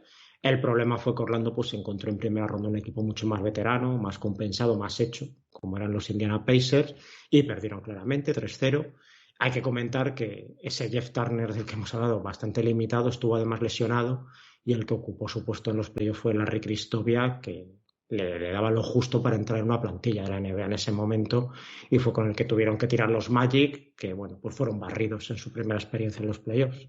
Bueno, es que Reggie Miller los vuelve locos. 29 puntos de media en esa serie con un 61% de tiro efectivo. La defensa sobre O'Neal fue buena porque lo limitaron a 21 puntos, eso sí, 13 rebotes con un 51% en tiros de campo. Hardaway un 18-7-7 con 49% de tiro efectivo. Hombre, a seguir aprendiendo. Ya Indiana, aunque todavía no estaba a tope, ya eran un equipo muy, muy serio que, bueno, pues en esta ocasión dejó muestras de que podían controlar a la pareja y ya sabían lo que eran en los playoffs, que esto lo hablamos muchas veces, que esto no es lo mismo que la temporada regular donde te dejan hacer, entre comillas, lo que quieres. Yo te he oído a ti últimamente, Alejandro, en tu programa y yo creo que alguna vez en Twitter, lo de, hablando de tus Detroit Pistons actuales, de la temporada 22-23, que en algún momento tienes que dejar de tener solo gente joven y empezar a moverte, ¿no? Y buscar veteranos, igual como el movimiento de Bogdanovich, ¿no? Este año en Detroit, y has comentado eso, ¿no? Que no puedes tener una plantilla de 23 años de media y 10 primeras rondas de draft de los últimos 3 o 4 años. Sí, además yo creo que sí, no sé si habrá alguna excepción, puede ser, no lo sé, pero yo creo que por regla general casi todos los equipos que han reconstruido en base a ir por jugadores jóvenes, ir al draft, al poco tiempo o a los pocos años siempre han tenido que empezar a filtrar, digamos, aunque te arriesgues a dar a un jugador joven que a lo mejor a corto, a medio plazo se convierte en una estrella, aunque te arriesgues a eso, pero antes o después tienes que dar un salto adelante, porque si nada más por la propia... Es decir, tú si tienes a un grupo de 10 jugadores que están todos en el 21 o 22 años, por la propia edad de estos jugadores, por su propia inmadurez, va a ser mucho más complicado desarrollar un proyecto ganador que si coges a 5 jugadores jóvenes pero les mezclas 5 jugadores veteranos, ¿no? Esa mezcla, esa veteranía yo creo que siempre es positivo y yo pienso, no solo por Piston, hablo por cualquier proyecto y además que este año lo estamos viendo, ¿no? Como ejemplos como los Cavaliers, los mismos Kings. En el momento que empiezas a meter un par de jugadores ya veteranos que a lo mejor no han encajado genial o no han conseguido que sus anteriores proyectos sean ganadores, pero llegan a otros equipos, cambian de aires, de entrenador, de pizarra, de compañeros, pues a lo mejor lo das justo en la tecla y empiezan los proyectos. Y estos, por supuesto, y estos Magic, la llegada de Horace Grant, que era ya un veterano de Chicago, que estaba ya curtido en 1000 batallas, yo creo que fue la tecla correcta para que el equipo despegase. Es que la historia de la NBA y del deporte en general, sobre todo los deportes americanos, ¿no? Que tienen ese sistema de draft, yo creo que está plagado de este tipo de ejemplos. Sí, pues es que era eso, que vieron claro que había que mover la plantilla, había que traer veteranos con experiencia y mejorar ese puesto de 4, así que pues para el verano del 94 fue en lo que se pusieron en búsqueda y permanente los Orlando Magic, y en quien se fijaron fue, pues en quien has dicho tú, Alejandro, en Horace Grant, que para traerlo en ese verano de 1994 los Magic pues tuvieron que hacer casi ingeniería económica, porque bueno, empezamos diciendo que Horace Grant no estaba contento en Chicago, era agente libre de cara a la 94-95, a ver, parecía ese encaje perfecto en Orlando, lo que tú has dicho, 29 años, a la pivot titular en un equipo que había logrado 3 anillos, venía de ser All-Star además por primera vez en su carrera y única la temporada anterior, mentalidad más defensiva que ofensiva, atlético, bueno, muy muy cerca del perfil ideal, ¿no? En el que se pensaba para poner al lado de Shaq y para entrar en este vestuario de repleto de elecciones de draft de Orlando Magic de los últimos 5 años. Era un poquito ese Rambis mejorado, ¿no? que necesitaba el nuevo Karim para tener a su lado, ¿no? El problema era el dinero, claro. Pero ¿cómo consiguieron los Magic meter a Horace Grant? Pues mandando a Scott Skiles y los 2 millones y pico que cobraba para el 94-95 a los Washington Bullets, junto con 2 primeras rondas que les habían llegado en el traspaso de Hardaway por Weber, a cambio de la primera ronda de Washington del 98 también y una segunda ronda del 96, es decir, lo que es dampear el contrato de Scott Skiles, y con eso habrían espacio salarial. Grant cobraría lo mismo que iba a percibir Skiles en el 94-95, exactamente el mismo dinero para que cuadrara con el límite salarial, pero el montante total del contrato iba a rondar algo más de 22 millones por 6 temporadas y además sería renegociado luego, y acabó más o menos cobrando unos 50 millones en 6 temporadas, pero empezaba cobrando poco para poder cuadrar y con eso consiguieron que la liga les diera el visto bueno al traspaso. Grant se convertía así pues en el primer agente libre de categoría que llegaba a la franquicia desde su fundación, y según sus propias palabras en ese momento lo hizo porque veía el potencial de una dinastía similar o mayor a la de los Bulls, en la que él había sido protagonista. Horace Grant pues también sirvió un poco de efecto llamada, que es lo típico, ¿no? Cuando llega un agente libre de renombre a una franquicia, pues hay otros que también se apuntan un poco al carro, y otro agente libre bueno secundario como Brian Shaw, veterano, se unió a la plantilla de los Magic, pues ahora sí parecía que podía estar lista para poder competir por todo con la adición de estos dos veteranos. Bueno, el olor del éxito es más sencillo, atraer a buenos jugadores que evidentemente quieren ganar el anillo, ¿no? Eso ha sido y será siempre así. Hemos visto múltiples ejemplos de veteranos y no tan veteranos que se van uniendo a buenos equipos. Eso sí, pagando, ¿no? Porque eso de rebajarse el sueldo y demás cosas es muy extraño y bueno, aquí tuvieron que hacer encaje de bolillo porque Horace Grant, aparte de querer ser reconocido deportivamente, ¿no? Valorado, que yo creo que eso en Chicago sí lo tenía, era, oye, pagadme por lo que produzco. Sí, este estaba un poco en la misma cantinela que estuvo Pippen 10 años más en el equipo, de que no se les pagaba lo suficiente, pero Grant pues decidió irse en esa temporada que le tocaba ser agente libre, y ahí con Penny y Shaq pudiendo solo mejorar para esta 94-95, perdón, la llegada de Horace Grant más Nick Anderson y Dennis Scott ahí amenazando desde el exterior, preparados para recibir y tirar y abrir las defensas, pues este quinteto inicial que iban a formar los Magic era tan bueno casi como el de cualquiera de la conferencia para esta nueva temporada que venía.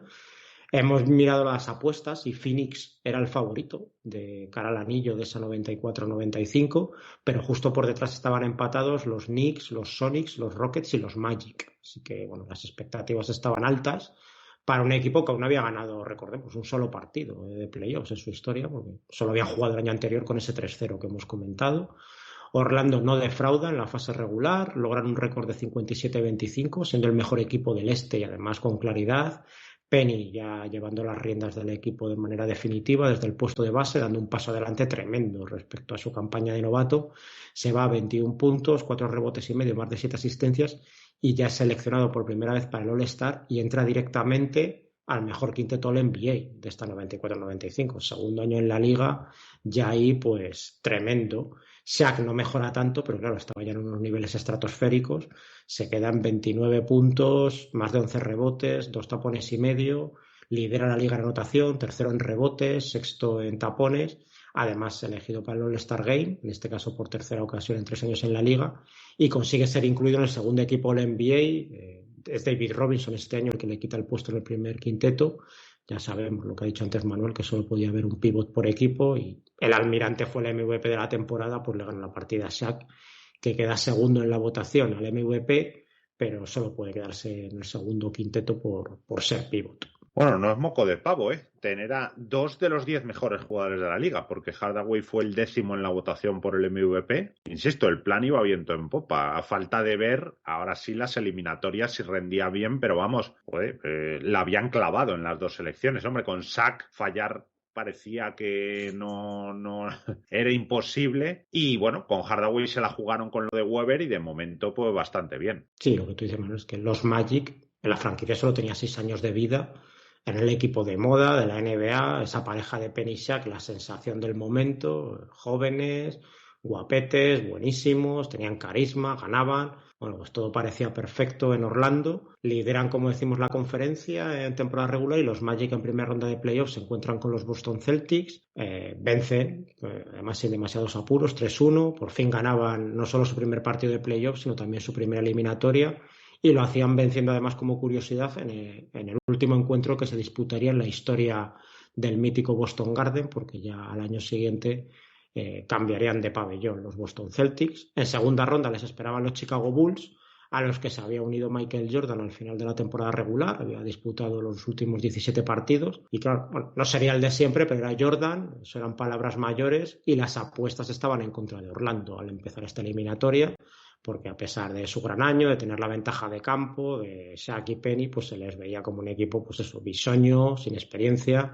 Se pensaba que esas 2 estrellas que tenían tan jóvenes, pues no tenían lo que sí tenían Jordan y Pippen, ¿no? Y pues al final la serie Jordan es probablemente el mejor jugador, pero tiene fallos puntuales muy importantes, y los Magic son los que ganan, gracias principalmente a la ventaja que sacan pues de contar con Horace Grant, que claro, este año estaba con la camiseta de los Magic y se aprovecha pues del agujero que había dejado él en su ex equipo, en ese puesto de la pivot. Los Bulls realmente es que no tenían un 4 definido esa temporada.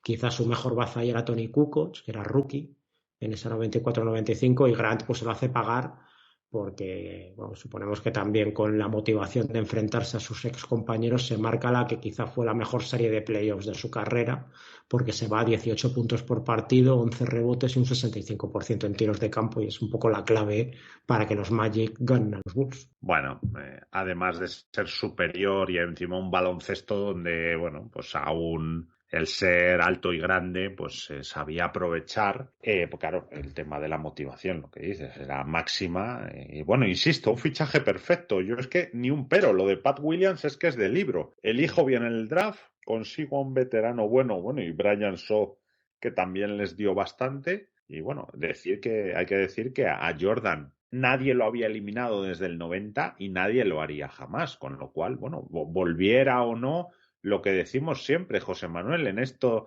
porque muchas veces con Jordan, que nos encanta, se pone esto de, bueno, es que hasta el 90 Pippen no había explotado y aquí en el 95 se había retirado y había vuelto. Bueno, pues que hubiera ganado y que no se hubiera retirado, porque claro, a los demás nunca les ponemos esas excusas, ¿no? Sí, eso es cierto, lo que decimos, que para eso está lo de revisar bien las carreras, porque nadie es perfecto, ni el mejor, ni nadie es ni infalible, ni metió todos los últimos tiros, ni ganó todas las series de playoffs, ni estaba siempre en forma, no, y aquí, ni nada, no. Y perdón, aquí como tú dices, es que hay momentos, creo que es en el cuarto partido lo de la pérdida esa, ¿no? Que es una pérdida de balón en medio campo. Claro que dices, joder, pues no estaba en forma, pero que con Nick Anderson, pues bueno, no pierdas, pues a haberte entrenado mejor. Sí, eso es. ¿Tú cómo lo viviste esto en su momento, Alejandro? Porque para mí fue un shock. Yo me acuerdo de estar ahí, bueno, pues como casi cualquier crío de aquella época. Bueno, yo ya no tan crío, pero era de los Bulls, y para mí volví a Jordan, yo pensaba que iban a ganar otra vez, como no, y de repente ver que perdían contra los Orlando Magic a mí me dejó del revés en aquel momento. Sí, hombre, también hay que decir que vamos a no perdieron contra un equipo de colegio, ya que pierdes. Exacto. Yo creo que perdieron contra posiblemente uno de los mejores equipos, bueno, sin el posiblemente, era uno de los mejores equipos de toda la NBA. Y Jordan, bueno, no sé si llegó a lo mejor quizás con un exceso de confianza, de decir, bueno, pues él venía, pues ya sabes, ¿no? De ese periplo un poquito con el béisbol y tal y que cual. Bueno, lo que pasa que alguna vez yo creo que lo hemos hablado y la gente que me escucha desde hace mucho tiempo lo sabe, incluso en esto la narrativa, yo creo, la épica le acompañó después a Jordan, ¿no? Porque parece que mucha gente dijo, coño, que Jordan ha perdido, ya no es el de antes. Yo creo que eso también le dio a Jordan un impulso para la motivación que ese verano necesitaba para después encarar las 3 siguientes temporadas en los Bulls con los respectivos triunfos.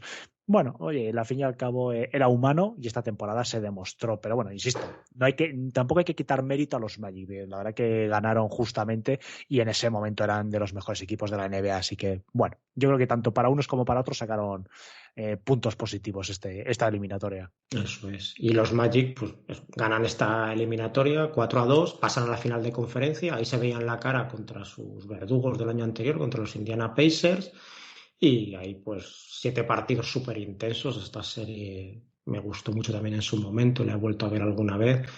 Los Magic pues demuestran que sí tenían ese carácter del que algunos dudaban y también ganan 4-3 y se plantaban en la final de la NBA. Recordemos, el año anterior había sido la primera participación en la historia de la franquicia en unos playoffs, habían caído 3-0 en primera ronda, pues un año después superaban las expectativas, que ya hemos comentado que eran bastante altas, que había mucha presión en este equipo para este año y se plantaban en la final. Hay quienes les esperaban eran los Houston Rockets de Hakeem Olajuwon. El duelo de super pivots estaba ahí servido. Orlando tenía la ventaja de campo, la moral por las nubes, claro. En el primer partido parecía además que lo tenían todo controlado, llegan a ir con una ventaja clarísima en la segunda mitad, pero el partido se va ajustando y este es el de los famosos 4 tiros libres fallados por Nick Anderson al final del choque, que provocaron que hubiera prórroga, y ahí los Rockets pues sorprendieron poniendo el 0-1 en la serie. bueno, que se saliese un poco del tema, yo sí quería ver un poco lo de la injusticia que fue cargar ahí con el peso de la derrota en la final a Nick Anderson por esos tiros libres fallados en el primer partido. Es verdad que fueron 4 errores desde la línea de personal casi seguidos, llevaron el partido a la prórroga, pero no es que ahí los Magic se desmoronaran, se vinieran abajo y que esto fuera un paseo para Houston en el tiempo extra, porque el partido se decidió, que es un partidazo, con un palmeo de Hakeem faltando 3 décimas de segundo para acabar esa prórroga, y eso seguramente hizo más daño psicológicamente al equipo que los fallos de Nick Anderson. Pero claro, se perdió. Si Olajuwon no hubiera metido esa canasta, pues quizá la historia hubiera sido otra y lo de los tiros libres habría quedado en anécdota. Pero a partir de ahí, pues todos los focos fueron a por este jugador, señalándolo un poco como el culpable de la derrota. Sí, bueno, aquí el tema es que ese palmeo, que como dices fue muy importante, fue clave. Es una acción que te puedes esperar, lo de fallar 4 tiros libres seguidos, pues bueno, es una anomalía. Y bueno, aquí Nick Anderson, la verdad que esto lo decimos muchísimas veces, es decir, hay fallos graves, como este de Nick Anderson, que hay a jugadores, que es lo que ha explicado antes Alejandro con Jordan, que dicen, no, o sea, a mí este fallo me va a espolear para adelante, y a este, bueno, ahora veremos lo que le pasó. Hombre, por desgracia para los Magic, pues es eso, que se juntaron los tiros libres, el palmeo, perdieron ese partido, que pareció clave porque no daba la impresión de que Houston fuera un equipo como para ganarles 4-0, pero ojo que Houston llegaba de eliminar, que había quedado sexto en el oeste. De hecho, hicieron el traspaso de Drexler a mitad de temporada porque se iban hundiendo y eliminaron a 3 equipos que habían ganado 59 o más partidos: Utah, Phoenix Suns y luego San Antonio Spurs. De hecho, a los Suns remontan primero un 2-0 y luego 3-1. O sea que este era un equipo durísimo que estaba, bueno, venían de ser campeones, y la frase, ¿no?, del never underestimate the heart of a champion, ¿no?, de Rudy Tomjanovich, que me parece, pues bueno, el ejemplo de lo que eran. La realidad es que, bueno, pues no se levantaron de esto. No, al final lo que tú dices, Manuel, barrida de Houston, 4-0 y depresión casi de por vida del pobre Nick Anderson, que llevaba un buen primer partido hasta esos fallos. Terminó el encuentro con 22 puntos, 11 rebotes, 5 asistencias y 3 robos, 50% en tiros de campo, para ser escolta fenomenal, ¿no?, en un primer partido de una final. Pero claro, falló los 4 tiros libres, que por otra parte eran los primeros que intentaba en ese primer encuentro. Pues bien, en los siguientes 3 partidos Anderson se quedó en 9 puntos con un horroroso 28% en tiros de campo, lanzó otros 6 tiros libres más y solo anotó 3. Bueno, también es que a mí Nick Anderson me gustaba bastante. Decir que Dennis Scott, que era otro jugador fundamental en los esquemas de Brian Hill, tuvo una final bastante peor que la de Anderson. Se quedó en 10 puntos por partido con un 31% en tiros de campo, un 24% en tiros de 3. Claro, teniendo en cuenta que casi en lo único en lo que este jugador no era mediocre, Dennis Scott, era en el lanzamiento a canasta, pues esos porcentajes mortales, ¿no?, para los Magic, pero quedó ahí un poco oscurecido por los tiros libres del pobre Nick Anderson. Dennis Scott era un alero que no defendía nada. De hecho, Mario Eli, que no es que fuera precisamente un anotador de élite, le enchufó el 65% de sus tiros en esta final. Scott no creaba, no ayudaba en el rebote, no defendía, porque claro, si no estaba fino de cara al aro, su impacto era negativo para el equipo, pero por los tiros libres de Nick Anderson le libraron de la hoguera. Pero bueno, pues queríamos aquí estar nosotros para recordarlo. Y volviendo a los protagonistas de este programa, pues Shaquille no estuvo mal en esa final, pero no hay duda del ganador de su duelo con Olajuwon, porque O'Neal acaba con 28 puntos, 61% de true shooting, 12 rebotes y medio, más de 6 asistencias, 2 tapones y medio, pero Hakeem se va a 33 puntos, 51% true shooting, 11 rebotes, 5 asistencias y media, 2 robos, 2 tapones por noche. Y más que los números es porque es más decisivo en los momentos cruciales de los partidos, tanto en ataque como en defensa. Pues es que Shaq era buenísimo, pero tenía 23 años, aún no tanto como ese Olajuwon, y eso quedó patente en esta final del 95, yo creo. Yo también lo creo porque, claro, si ven estas estadísticas que tú has comentado, bueno, se podría pensar que Shaq incluso, bueno, estuvo igualado, fue mejor, pero claro, viendo los partidos eso se despeja porque Olajuwon dominó la serie. Luego, además, 21 pérdidas de Shaq por solo 11 de Hakeem en toda la serie, que fueron importantes. En esos momentos era el mejor jugador de la liga y había liderado a su equipo a 2 anillos consecutivos, siendo el mejor de su equipo de largo. No tenía ningún Hardaway que se le acercara, porque Drexler, que llegó, ya dijimos, no era el de Portland, era un buen segundo espada, para los momentos decisivos, pero no para, o sea, no esa clase de jugador que puedes decir, había dos buenos en el equipo, no, Olajuwon era el mejor de largo, y bueno, en esta ocasión a O'Neal pues le ganó. De hecho, O'Neal siempre ha despreciado bastante, bueno, y le llamaba los chicos de Georgetown, ¿no? A Ewing, Mutombo, Morning, a Robinson tampoco, pero Olajuwon siempre ha hablado bien. Dice que le intentaba, pues eso, intimidar y eso, y que Olajuwon le miraba, le hacía una media sonrisa y seguía a jugar, y aparte, bueno, le hizo unos buenos trajes. Pues sí. Y Penny, pues en esta final aporta 25 puntos y medio, 50% en tiros de campo, 5 rebotes, 8 asistencias. Nada mal para ser un jugador de segundo año, cargando ahí con todo el peso creativo de su equipo en la final. Mejor que sus defensores, Sam Cassell y Kenny Smith, pero sin poder ser igual pues todo lo trascendente que seguramente él hubiera querido. Él también lo ha dicho a posteriori.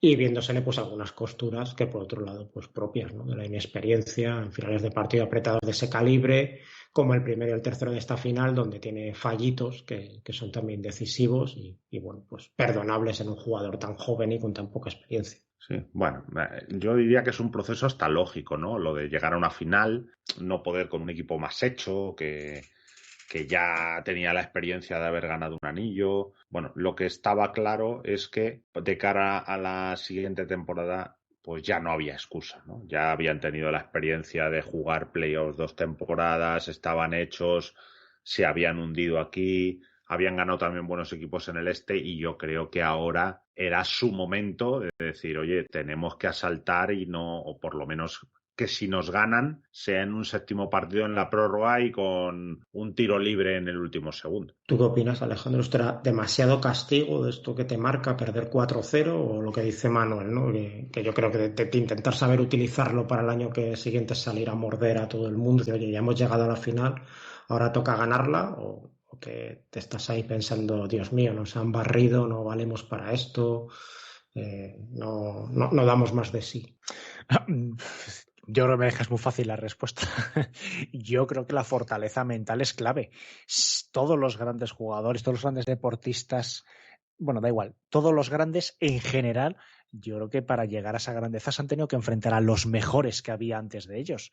Si no superas esas barreras, si no superas esas metas, no te vas a convertir. Jordan, que estamos hablando de él aquí, lo hizo a lo largo de su carrera. Según le iban poniendo muros, desde que llegó a los Chicago Bulls, desde que fue drafteado, pues los iba sorteando y a veces se chocó con los Pistons, se chocó varias veces con los Celtics, se chocó incluso a veces con Magic, pero bueno, los iba sorteando y al final cuando llega a esa grandeza después ya te tienes que mantener ahí. Yo creo que Shaquille O'Neal y estos Magic en general, ahí es donde fallaron. Ahora cuando hablemos de esta temporada en el 95 vamos a hablar un poquito de eso, ¿no? Pero yo creo que bueno, no era nada sorprendente que perdiesen ante un equipo mucho más hecho, mucho más, porque Olajuwon en ese momento era un jugador mucho más desarrollado, tenía más kilometraje en sus espaldas, tenía más experiencia, era normal, forma parte de la normalidad que ganasen, pero yo creo que al siguiente año se tenían que haber rehecho, tenían que demostrar una fortaleza mental, tenían que haber aprendido de los errores y yo creo que en muchos aspectos el equipo no lo hizo. No, pues eso parece, porque llegaba esta temporada 95-96, dudas alrededor de la liga sobre cuál iba a ser exactamente el nivel de Jordan, ¿no?, después de lo visto en esos partidos que había disputado al final del curso anterior. No es que hubiera dejado un gran sabor de boca lo que hemos comentado en esa serie en la que los Bulls habían perdido contra los Magic, pero la lucha por el anillo volvía a verse de nuevo bastante abierta, no se veía ningún dominador claro. Las apuestas previas al inicio de la fase regular también las hemos mirado, pues parece que había más fe en los Bulls que en los Magic, a pesar de lo del año anterior. Chicago era el principal favorito, 35-1, y esto ya era incluso antes del fichaje de Rodman. Orlando era el segundo, 41 las apuestas, así que bastante confianza, por tanto, en que lo del año anterior no había sido suerte para los Magic, pero también que se seguía pensando que los Bulls eran muchos Bulls para ellos, a ver qué pasaba. Las cosas se complicaron para los Magic porque los Bulls consiguieron hacerse eso, con Rodman a cambio de Will Perdue, y además a ellos se les complicó el inicio de la campaña porque Shaq se rompió el pulgar de su mano derecha en una trifulca con Matt Geiger en pretemporada, pues que le dejó eso en un partido entre Miami y Orlando del 27 de octubre. Geiger le metió un hachazo a O'Neal, inicialmente no fue sancionado ni siquiera con falta, pero luego en la revisión posterior al encuentro, la jugada, pues acabaron sancionando a Geiger con dinero un partido de suspensión y Shaq se quedó lesionado durante casi 2 meses, porque debutó en fase regular el 15 de diciembre ante los Jazz. Esta era la última temporada de contrato de rookie de Shaq, iba a ser agente libre al final de la 95-96, no se había pronunciado sobre su futuro de manera pública, tras la derrota del año anterior no había dicho nada durante el verano. Ahora además se lesionaba estos casi 2 meses, pues había que ver qué era capaz de hacer este equipo sin él. Y el caso es que hasta el regreso de Shaquille aparece el mejor Penny de lo que fue luego su carrera, porque se va a más de 26 puntos, 50% en tiros de campo, más de 5 rebotes, 7 asistencias, 2 robos, y los Magic consiguen un 17-5 en los 22 partidos que se perdió O'Neal, que les colocaba segundos del este a solo un partido, una victoria de los Bulls, que acabaron ganando 72 partidos aquella temporada. Ese era el nivel que tuvieron los Magic sin O'Neal. Penny fue nombrado de hecho el jugador del mes de noviembre, hay que decir que en esa época solo había un ganador, no uno por conferencia, así que fue el mejor de la liga del mes de noviembre, porque estaba liderando a unos Orlando Magic sorprendentemente competitivos, porque es que tenían a John Conca saliendo de 5 titular en lugar de Shaquille, no es que fuera mucho. Hardaway pues aprovecha, claro, el tener todos los focos sobre él y su nivel en la pista sobre todo, pues aparece ya como una super estrella de la liga. Esas líneas de zapatillas de Nike empieza a ser de las más vendidas, la Air Penny, esos anuncios que a mí me da de vergüenza ajena con el muñequito este insufrible de Lil Penny.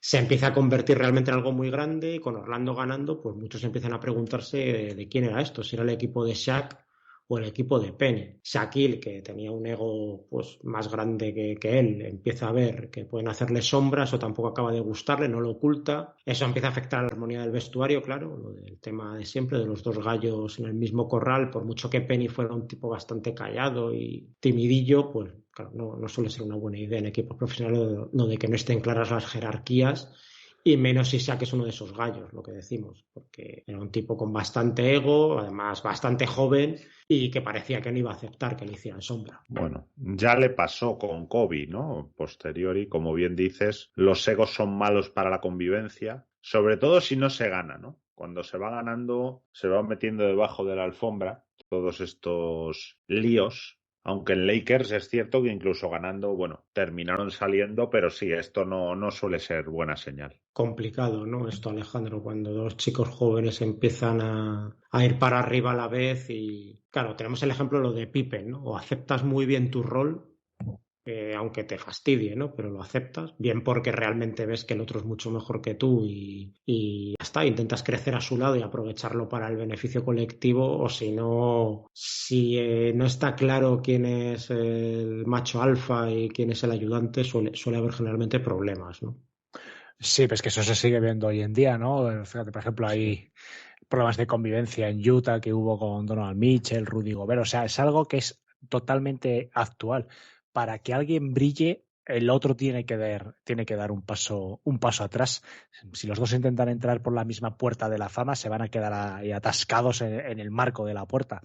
Y yo creo que es lo que pasó aquí. Los dos querían brillar con luz propia, los dos querían focos, los dos querían fama, zapatillas, merchandising, televisión, y eso era imposible. Y además estamos hablando, por ejemplo, Shaquille O'Neal, que hoy en día sí lo sigue teniendo. Shaquille O'Neal tenía un carácter también bastante importante, ¿no? Que es lo que hablábamos antes, que el problema que posiblemente con Chris Webber hubiese sido más de caracteres y más de convivencia, más que de juego. Y fíjate que Penny yo creo que tenía un perfil un poquito más bajo que Webber, pero aún así también hubo problemas. Y cuando un proyecto de este tipo, por mucha calidad que haya, no hay un encaje de personalidades y sobre todo de rol, cada uno tiene que saber cuál es su rol. Y si tienes un gran líder, todo el resto del equipo tiene que trabajar en aras de ese líder.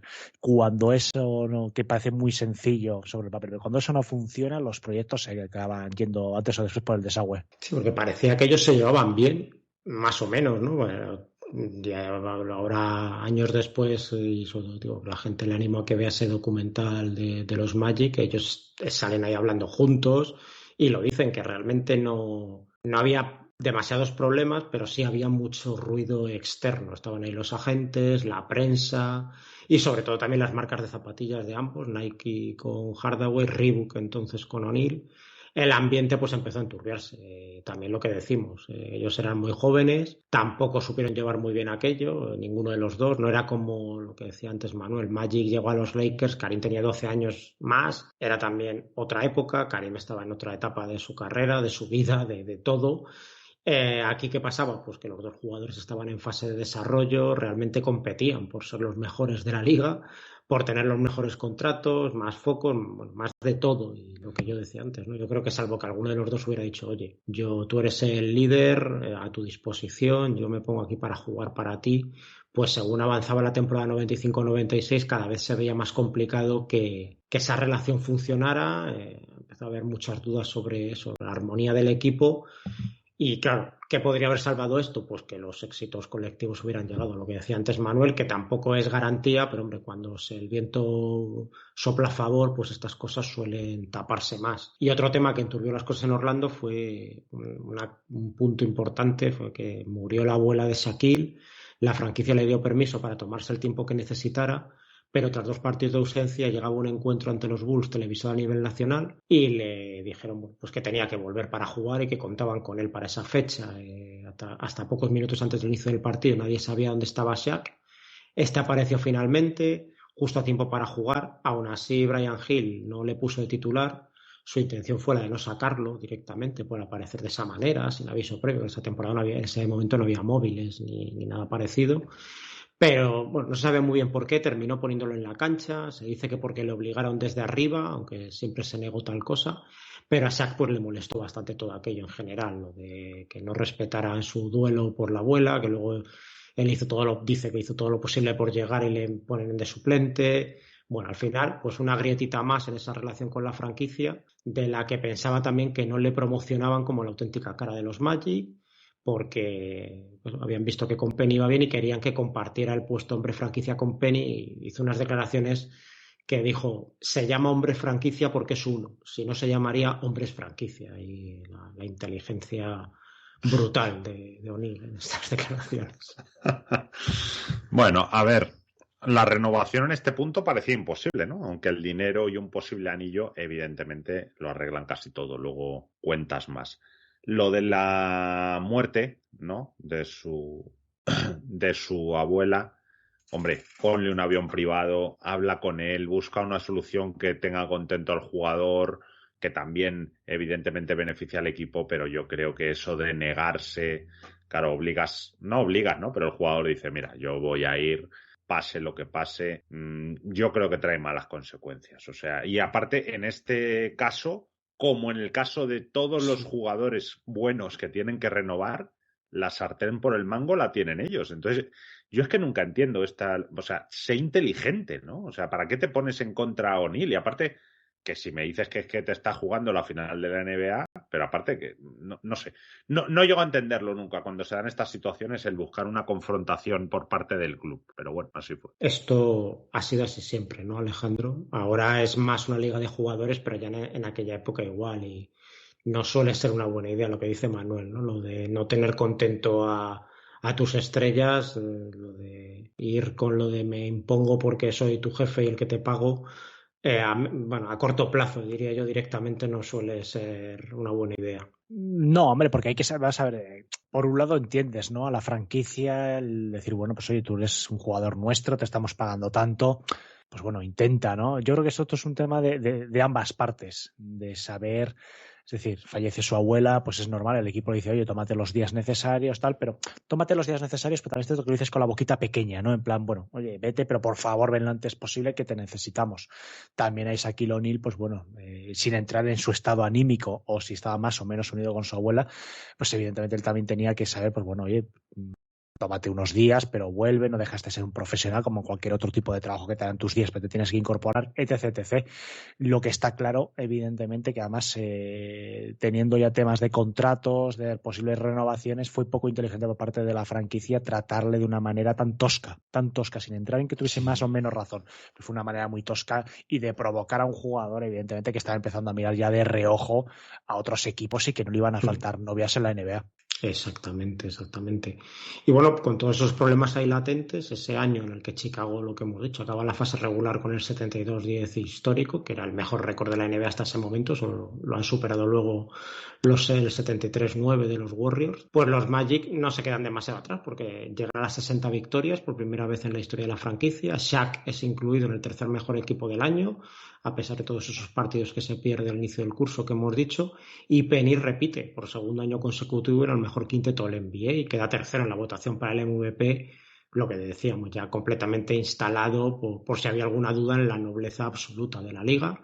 Llegan los playoffs, Orlando en primera ronda se hace sin problemas de los Detroit Pistons, de Grant Hill, por 3-0, 5 jugadores por encima de los 15 puntos por partido, parecía un bloque sólido, que pues centrados para redimirse de lo del año anterior. En semifinales del este se ven las caras con los Atlanta Hawks, de Steve Smith, de Christian Laettner y de la camiseta horrorosa esa con el halcón.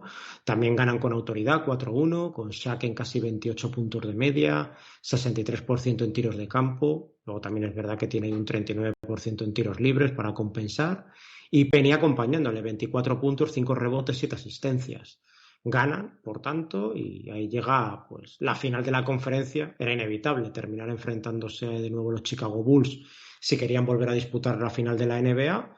Pues ahí los tenían, esta vez, final de la conferencia este. El año anterior había sido en semifinales. Teníamos revancha, esta vez con un Jordan en forma, ultra motivado, por supuesto. No tenía nada que ver con el que había regresado ahí a las pistas en el 94-95 tras ese año y medio dedicándose a sus labores. Y en temporada regular se habían producido 4 enfrentamientos entre estos equipos, con un 3-1 para los Bulls, y la única victoria de Orlando curiosamente llegó cuando Shaq aún estaba de baja al inicio de la temporada. Primer partido de la serie, pues se vio que las cosas no iban a ser como en el 95. 38 puntos de ventaja para Chicago, y eso que Penny se va precisamente a 38 puntos, 27 de Shaquille, 28 de 42 combinado en tiros de campo entre ambos, que es un 67%, pero es que el resto de los titulares, Nick Anderson, Dennis Scott y Horace Grant, se marcan un 0 de 11 y los suplentes un 7 de 20. Así que así complicado. A Horace Grant además se le sale el hombro en ese primer encuentro, ya no volvería a jugar en la serie. Eso obligó a Brian Hill a tener que poner a John Conca como 4 al lado de Shaq. No era exactamente lo mismo, ya de ahí pues la serie fue en picado para los Orlando Magic. Bueno, sí, igual que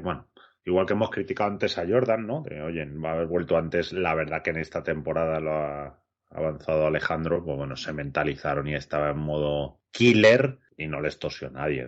De hecho, en el segundo partido, al descanso, los Magic iban arriba 53-38. 15 arriba, y perdieron 93-88. La defensa presionante de Chicago los volvió locos, y en el tercero Chicago dejó a Orlando en 67, 6 y 7 puntos. O sea que es, bueno, realmente esto pasaron por encima de ellos sin misericordiamente. Sí, realmente no hubo color en esa final del este. 4-0 para Chicago, barrida.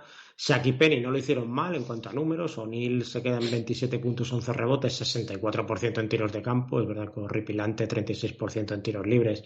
Y con Rothman comiéndole la moral en muchos momentos, ya que le marcó directamente a partir de un punto de la serie y lo hizo muy bien, a pesar de los 40 kilos de diferencia y 15 centímetros seguramente que había. Penny se va a 25 puntos y medio, 4 asistencias, 47% en tiros de campo, pero lo que fallan son los secundarios, horrorosos, un poco en la senda de lo sucedido en el primer partido de la serie, porque en el global, pues decir que Nick Anderson y Dennis Scott se combinan para un 18 de 64 en tiros de campo en esta eliminatoria, un grandísimo 28%, y que el tercer máximo anotador del equipo, tras Shaq y Penny, se queda en solo 8 puntos por noche. Bueno, así no había nada que hacer ante esos Chicago Bulls, de ahí ese 4-0.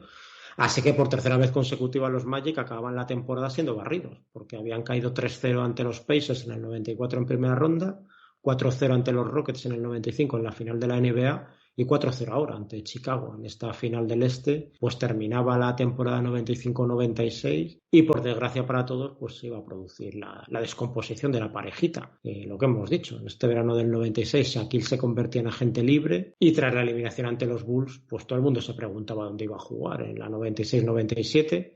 Él dijo entonces, en las primeras declaraciones que hizo tras un tiempo que estuvo en silencio recuperándose de la derrota, pues dijo públicamente que su primera y única opción eran los Magic, pero les hizo saber también que retenerlo no iba a ser barato. O'Neill quería unos 120 millones por 7 años para seguir en los Magic. La franquicia empezó poniendo sobre la mesa 80 por 4 años. Shaq parece que iba a aceptarlo, y así también lo dice en ese documental. Al fin y al cabo era más dinero por temporada, eran 20 millones por temporada, pero entonces saltó la noticia de que Alonso Mourning iba a renovar con los Miami Heat por 105 millones en 7 años. Iba a ser el primer jugador de la historia de la NBA en firmar un contrato de 9 cifras, o sea, de superar los 100 millones, y eso Shaquille no lo podía aceptar. Pues otra vez lo del tema del ego. El que había sido número 2 del draft y que ni mucho menos estaba teniendo hasta ese momento su misma carrera, no iba a ser el primer jugador en llegar a 100 millones. Y así se les dijo que a los Magic, que él quería el contrato que fuera, pero superior al de Mourning en cuanto al monto en total, aunque luego fueran menos dinero por temporada, ¿no? De esos 80 millones por 4 años. Eso pilló por sorpresa a los propietarios, no les sentó nada bien ese giro cuando pensaban que todo estaba acordado. Pidieron un tiempo para pensarlo y ese fue un error. Salió el rumor de que todo esto estaba ligado con la futura renovación de Penny por parte de los Magic, que querían ahorrarse todo el dinero posible con Shaq para tener espacio salarial cuando llegara el momento, y parece que ahí fue cuando realmente O'Neill yo creo que ya las tenía antes, pero ya abrió las puertas, ¿no? Otras opciones, y ahí Jerry West estuvo pues para lanzarse a la yugular y apareció oficialmente en escena. Además hubo una encuesta en un periódico de Orlando preguntando si O'Neill valía esos 100 millones, esas 9 cifras, y acabó con un 85% de los participantes diciendo que no. Eso tampoco le sintió bien al jugador, porque dijo que bueno, pues la idea era un poco que allí pues no le parecía que no le querían ni los propietarios ni los seguidores del equipo. Ahí está muy bien unas declaraciones que hubo de Barkley, que le dijeron esto, de 85%, y dice, ¿qué opinas? Dice, pues opino que hay un 85% de idiotas entre los habitantes de Orlando. Y se quedó tan pancho Barkley en ese momento. Bueno, primero grave error del equipo para mí. O sea, si tienes a Shaquille O'Neal en la plantilla, le das el máximo y lo que pida. O sea, es que ¿cuándo le vas a dar dinero a un jugador de así? O sea, el mensaje que mandas es muy malo. Y luego, ¿qué mejores opciones había, no? De tener un sack. O sea, ¿cuándo te toca esa lotería en la NBA? Porque las franquicias, pues les toca un sack, no sé, cada 40 años o a lo mejor una vez en la vida. Y de hecho, hasta 2022, no sé, tuvieron a Dwight Howard, que yo creo que es un pívot bueno, pero que de hecho les llevó a una final, pero no del nivel de O'Neal. Para mí es una cagada monumental y sobre todo no abras o sea, no dejes que el jugador piense, si te pide 120 millones por 7 años, joder, dáselos, porque aparte, lo más grave, José Manuel, que es que se quedan sin nada. O sea, es que ni un traspaso, o sea, por lo menos dile, vale, te voy a dar esto, pero que sepas que te traspaso mañana, lo que sea, un sign and trade, algo. Es que O'Neal se fue por nada. Sí, esto, Alejandro, bastante incomprensible, ¿no? Evidentemente no tenemos todos los datos de todo lo que se coció ahí durante esos meses de verano y final de la temporada 95-96, pero no hay por dónde cogerlo, ¿no? La maniobra de los Orlando Magic aquí. Pues a veces la racanería de determinadas franquicias hacen que, bueno, cometan estos errores que pesan como una losa, ¿no? Porque tardaron muchos años Orlando Magic a volver a ser competitivos. Pero está claro que no sé qué les pasó por la cabeza, si una manera de presionar, intentar racanear unos millones. A lo mejor pensaban que Shaquille O'Neal pues bueno, se iba a mantener, pero que está claro que cualquiera, es que ya en ese momento ya se hablaba en revistas especializadas, la información que llegaba de Estados Unidos era primero que el jugador no estaba muy contento como lo habían tratado la franquicia. Eso es un aviso a navegantes de que ofrécele todo lo que te pida porque si no se va a marchar. Y después es que además Orlando en ese momento, Orlando no es Miami evidentemente, y Orlando siempre ha tenido más problemas para traer agentes libres de calidad. Sí. Entonces, bueno, no saber la realidad de tu franquicia yo creo que fue de una ceguera inmensa en ese momento. Y después, bueno, pues que prácticamente hasta hoy pues están sufriendo casi las consecuencias porque no han vuelto a tener un jugador de este nivel. Y los que sí saben muy bien lo que valen y cómo moverse son los Lakers, pues lo hicieron muy bien. Ese verano abrieron espacio salarial traspasando a de Divac a Charlotte, mientras O'Neal estaba con la selección norteamericana preparando los Juegos Olímpicos de Atlanta, pues el rumor se hizo realidad. Shaq se iba a Los Ángeles para las siguientes 7 temporadas a razón de esos 120 millones de dólares que les había pedido inicialmente a los Magic. Así que la pareja Hardaway-O'Neal se rompía y más allá del deseo de Shaq o de su entorno por estar en Los Ángeles, lo que hubo fue, lo que hemos dicho, bastante incompetencia por parte de la directiva de los Magic, que no supieron cómo tratar este asunto, cómo convencer al jugador para quedarse cuando tenían toda la ventaja competitiva para conseguirlo. Sí, bueno, yo creo que ni siquiera tuvieron que convencerlo, ¿no? Tuvieron, insisto, que poner todo encima de la mesa, o sea, no dejarle pensar, darle el oro y el moro y a seguir con la mejor pareja de la liga. Es que, no sé, son cosas incomprensibles, yo insisto. Cuando tienes a un tío como este, aparte, que, joder, ¿para qué esperas todo el año? O sea, trabajas, no sé, ves cosas que, bueno, yo veo también en otros campos y dices, joder, si realmente un tío le has elegido, te está funcionando, ves que va a dominar la liga, insisto, entonces Orlando, ¿qué esperaba? O sea, vale, no me quedo con el Indy. ¿Y qué? ¿Cuándo vas a volver a tener el número 1? ¿Cuándo te va a tocar un tío, insisto, de este nivel? Entonces, bueno, pues la realidad es lo que se quedaron con una mano delante y otra detrás. Sí, es lo que sueña toda franquicia durante toda su historia, ¿no? Claro. De tener esto, ellos lo tenían y encima tenían a un proyecto también de jugadorazos, y es que no lo era, había sido 2 veces primer equipo en NBA como era Penny Hardaway, lo tienes ahí, uno con 25 años, otro con 24, Claro. y dejarlo ir así, que decimos, ¿no? Que puede parecer increíble, ¿no? Que por tan poco dinero, que incluso para esa época era poco dinero, los Magic se arriesgaran a perder a un jugadorazo como este.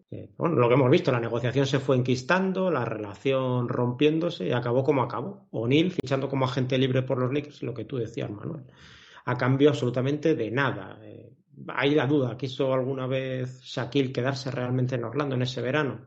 Yo creo que no realmente. Ahí Hollywood siempre estuvo en su mente, ya lo había dicho cuando salió de la universidad, lo de que querían los Lakers, bueno, no lo dijo él, pero salió en el entorno, ¿no? En el draft del 92, y yo creo que en cuanto tuvo una mínima oportunidad, pues cogió las maletitas. Claro, pero eso, José Manuel, se tiene que saber. O sea, tú no le puedes dar la excusa porque todos entendemos que lo que tú has dicho, son chavales de 23, 24 años con un entorno, pues el que es. Y eso que Shaq, parece que su padrastro, cuando ha hablado Shaq de él, parece que era un tío con cabeza, ¿no? Y que, bueno, pues le decía las cosas como tenían que ser y más o menos, pero claro, en general, pues son chavales jóvenes que no tienen experiencia, se ven ahí con una pasta y sabiendo que ellos manejan el cotarro, pues, hombre, no le des la oportunidad. No. Insisto, ni siquiera se lo tenía que haber pensado. O sea, ¿qué quieres? 120 millones, 7 años. Venga, aquí está el contrato, fírmalo. Y ya está. Como tú dices, pues claro, en cuanto empezó a escuchar que si me rebajan los años, que si hay un rumor de que a Penny le van a dar pasta y por eso me regatean a mí. Otro rumor, la encuesta. Otro te llama Jerry West, oye, vente a los Lakers que aquí no hay ningún problema, cheque en blanco.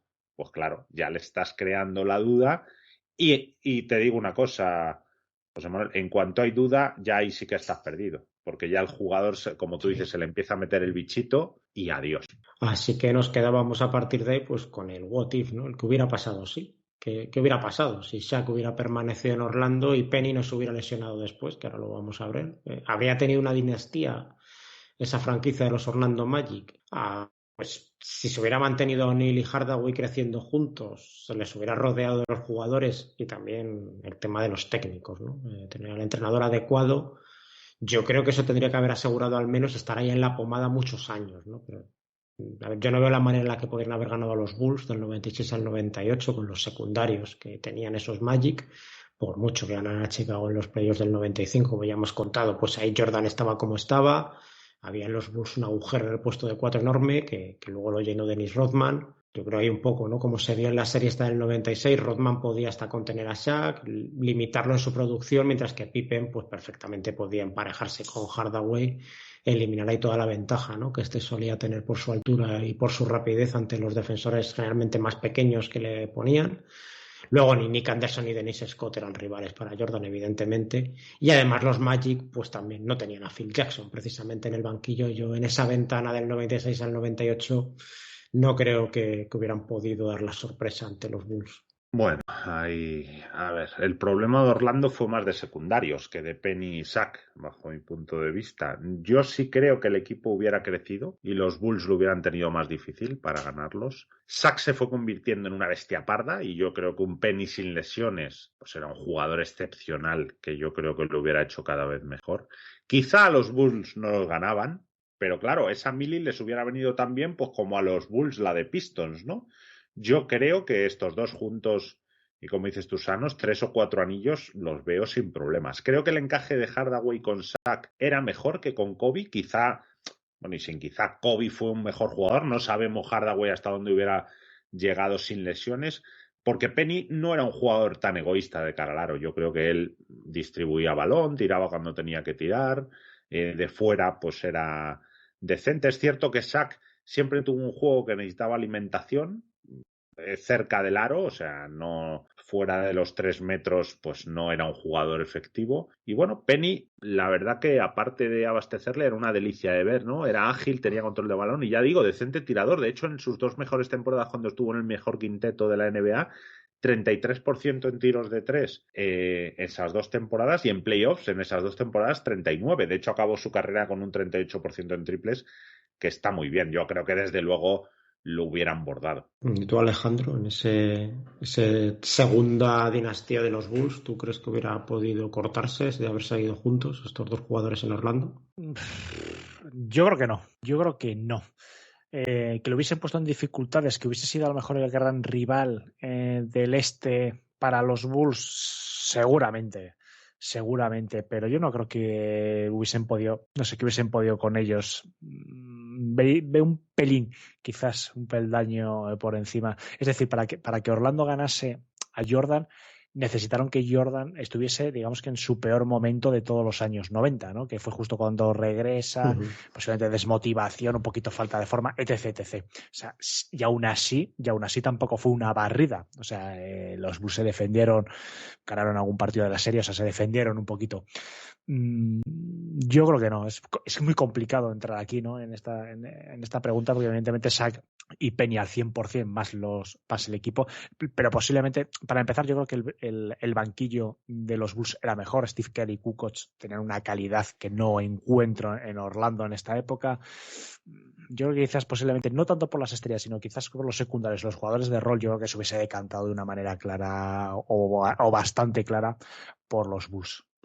Ahí, pues coincidimos más o menos. Yo creo que es eso, que a partir del 99, de la 98-99, que ahí realmente es cuando habría empezado el prime, por así decirlo, de estos dos jugadores, porque Penny estaría en 28 años, Shaquille en 27, los Bulls descompuestos ya, con segunda retirada de Jordan, Pippen yéndose a Houston, pues podríamos haber tenido, yo creo, una mejor versión incluso de lo que vimos de Shaq en los Lakers de su dúo con Kobe, lo que decía Manuel, ¿no? El encaje de estos dos, de Shaq y Penny, yo creo que era mejor del que luego tuvo con Kobe, ya vimos lo que hizo, ¿no? Y el este tuvo ahí unos años sin un dominador claro a partir de esa segunda retirada de Jordan, y el trono pues podrían haberlo heredado perfectamente estos Orlando Magic.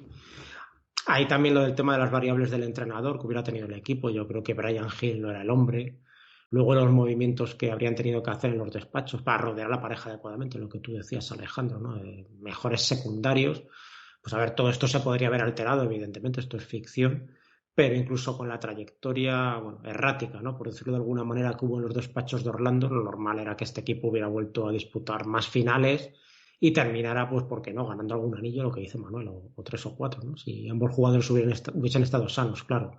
Ya sabemos que O'Neal sí lo estuvo durante su pico, pero también sabemos lo que sucedió con Penny, bueno, entiendo que todos que nos escuche lo sabrá, pues para ese curso 98-99 hipotético en el que se abrieron las posibilidades de anillo a más equipos del este tras la retirada de Jordan, pues ya se había lesionado Penny y no era ni fue nunca más, ya cuando regresó, pues ni la sombra de ese jugador que ya hemos dicho que estuvo ahí 2 veces en el mejor quinteto del NBA de la liga antes de cumplir los 23 años. Correcto, hombre, quizá unos Bulls ya descompuestos que les pasó en el 98 y con estos Orlando Magic con Penny Sack a tope, pues claro, Phil Jackson, ¿qué hubiera elegido, no? Pues a lo mejor se hubiera de ahí, porque Phil Jackson sí ha tenido una cosa, Sí. ha sido buen ojo para los equipos. Sí, sí, ya se sabía que cuando Phil Jackson volviera no se iba a ir a un equipo en reconstrucción, se fue a los Lakers de Shaq y un Kobe en ascenso brutal, pues igual hubiera acabado así aquí, sí, sí, perfectamente.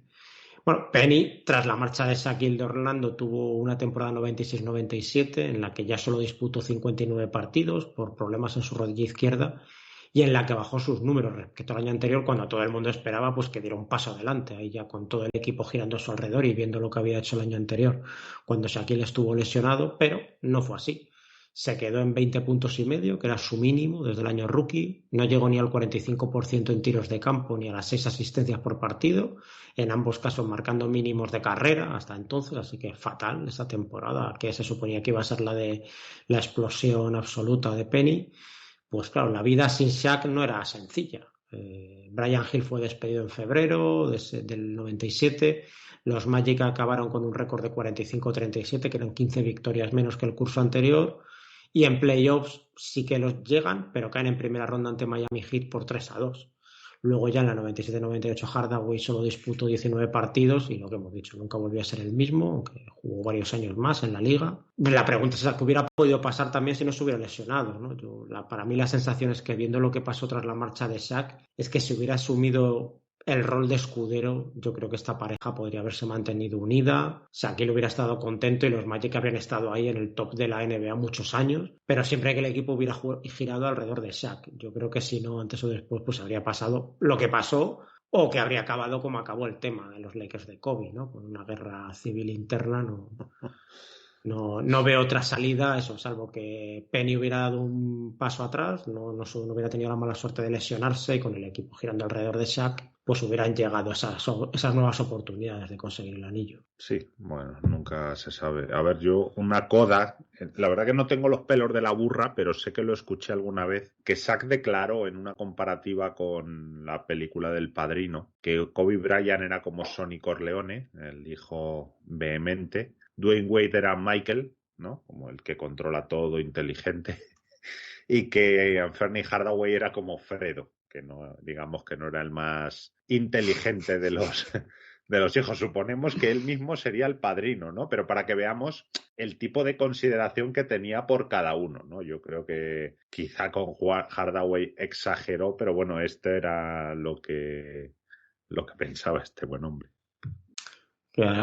Ponnos el cierre, Alejandro, de este what if de Shaq y Penny. Bueno, hombre, pues básicamente lo que he comentado antes. Yo creo que se hubiese podido mantener unos cuantos años, pero lo habéis dicho bien, lo hemos hablado antes. Era fundamental que uno de los dos, en este caso posiblemente Penny, tiene que haber dado un paso atrás, haber trabajado para Shaq, entre comillas, lo de trabajado, ¿no? Evidentemente teniendo también su perfil, pero bueno, yo creo que el tema del físico, evidentemente, Penny es ponernos, ¿no?, en el 100% de ambos jugadores y ver dónde está el tope. Y yo creo que el tope estaba evidentemente pues en unas finales de conferencia bien jugadas, bien luchadas contra los Bulls, pero bueno, pues alargando quizás un poquito quizás aquí el jugador que más damnificado ha salido fue Penny, ¿no? Por el tema físico, por al fin y al cabo Shaquille O'Neal pues, para Lakers, consigue títulos, bueno, pues ya sabemos, ¿no? Llega a los altares. En cambio, Penny, todas esas lesiones, excepto la gente, yo creo que vivió más estos años de los 90 o que ha profundizado un poquito. Yo creo que en las nuevas generaciones de aficionados, Penny es un desconocido, ¿no? Y es lástima porque fue uno de los jugadores junto a Grant Hill y otros, yo creo que fue uno de los primeros herederos de ese legado de Jordan, sobre todo cuando se retira ese año y medio, pues su manera de jugar se le compara con grandes con Magic, etc, y la verdad que da un poquito de lástima que no tenga ese reconocimiento años después sobre todo de esos 3 primeros años. Después tuvo algún año por ahí suelto también de calidad, pero bueno, ya fue alguna cosita excepcional y en otros equipos. Sí, una trayectoria un poco paralela, ¿no? A la de Grant Hill. Los dos ahí como...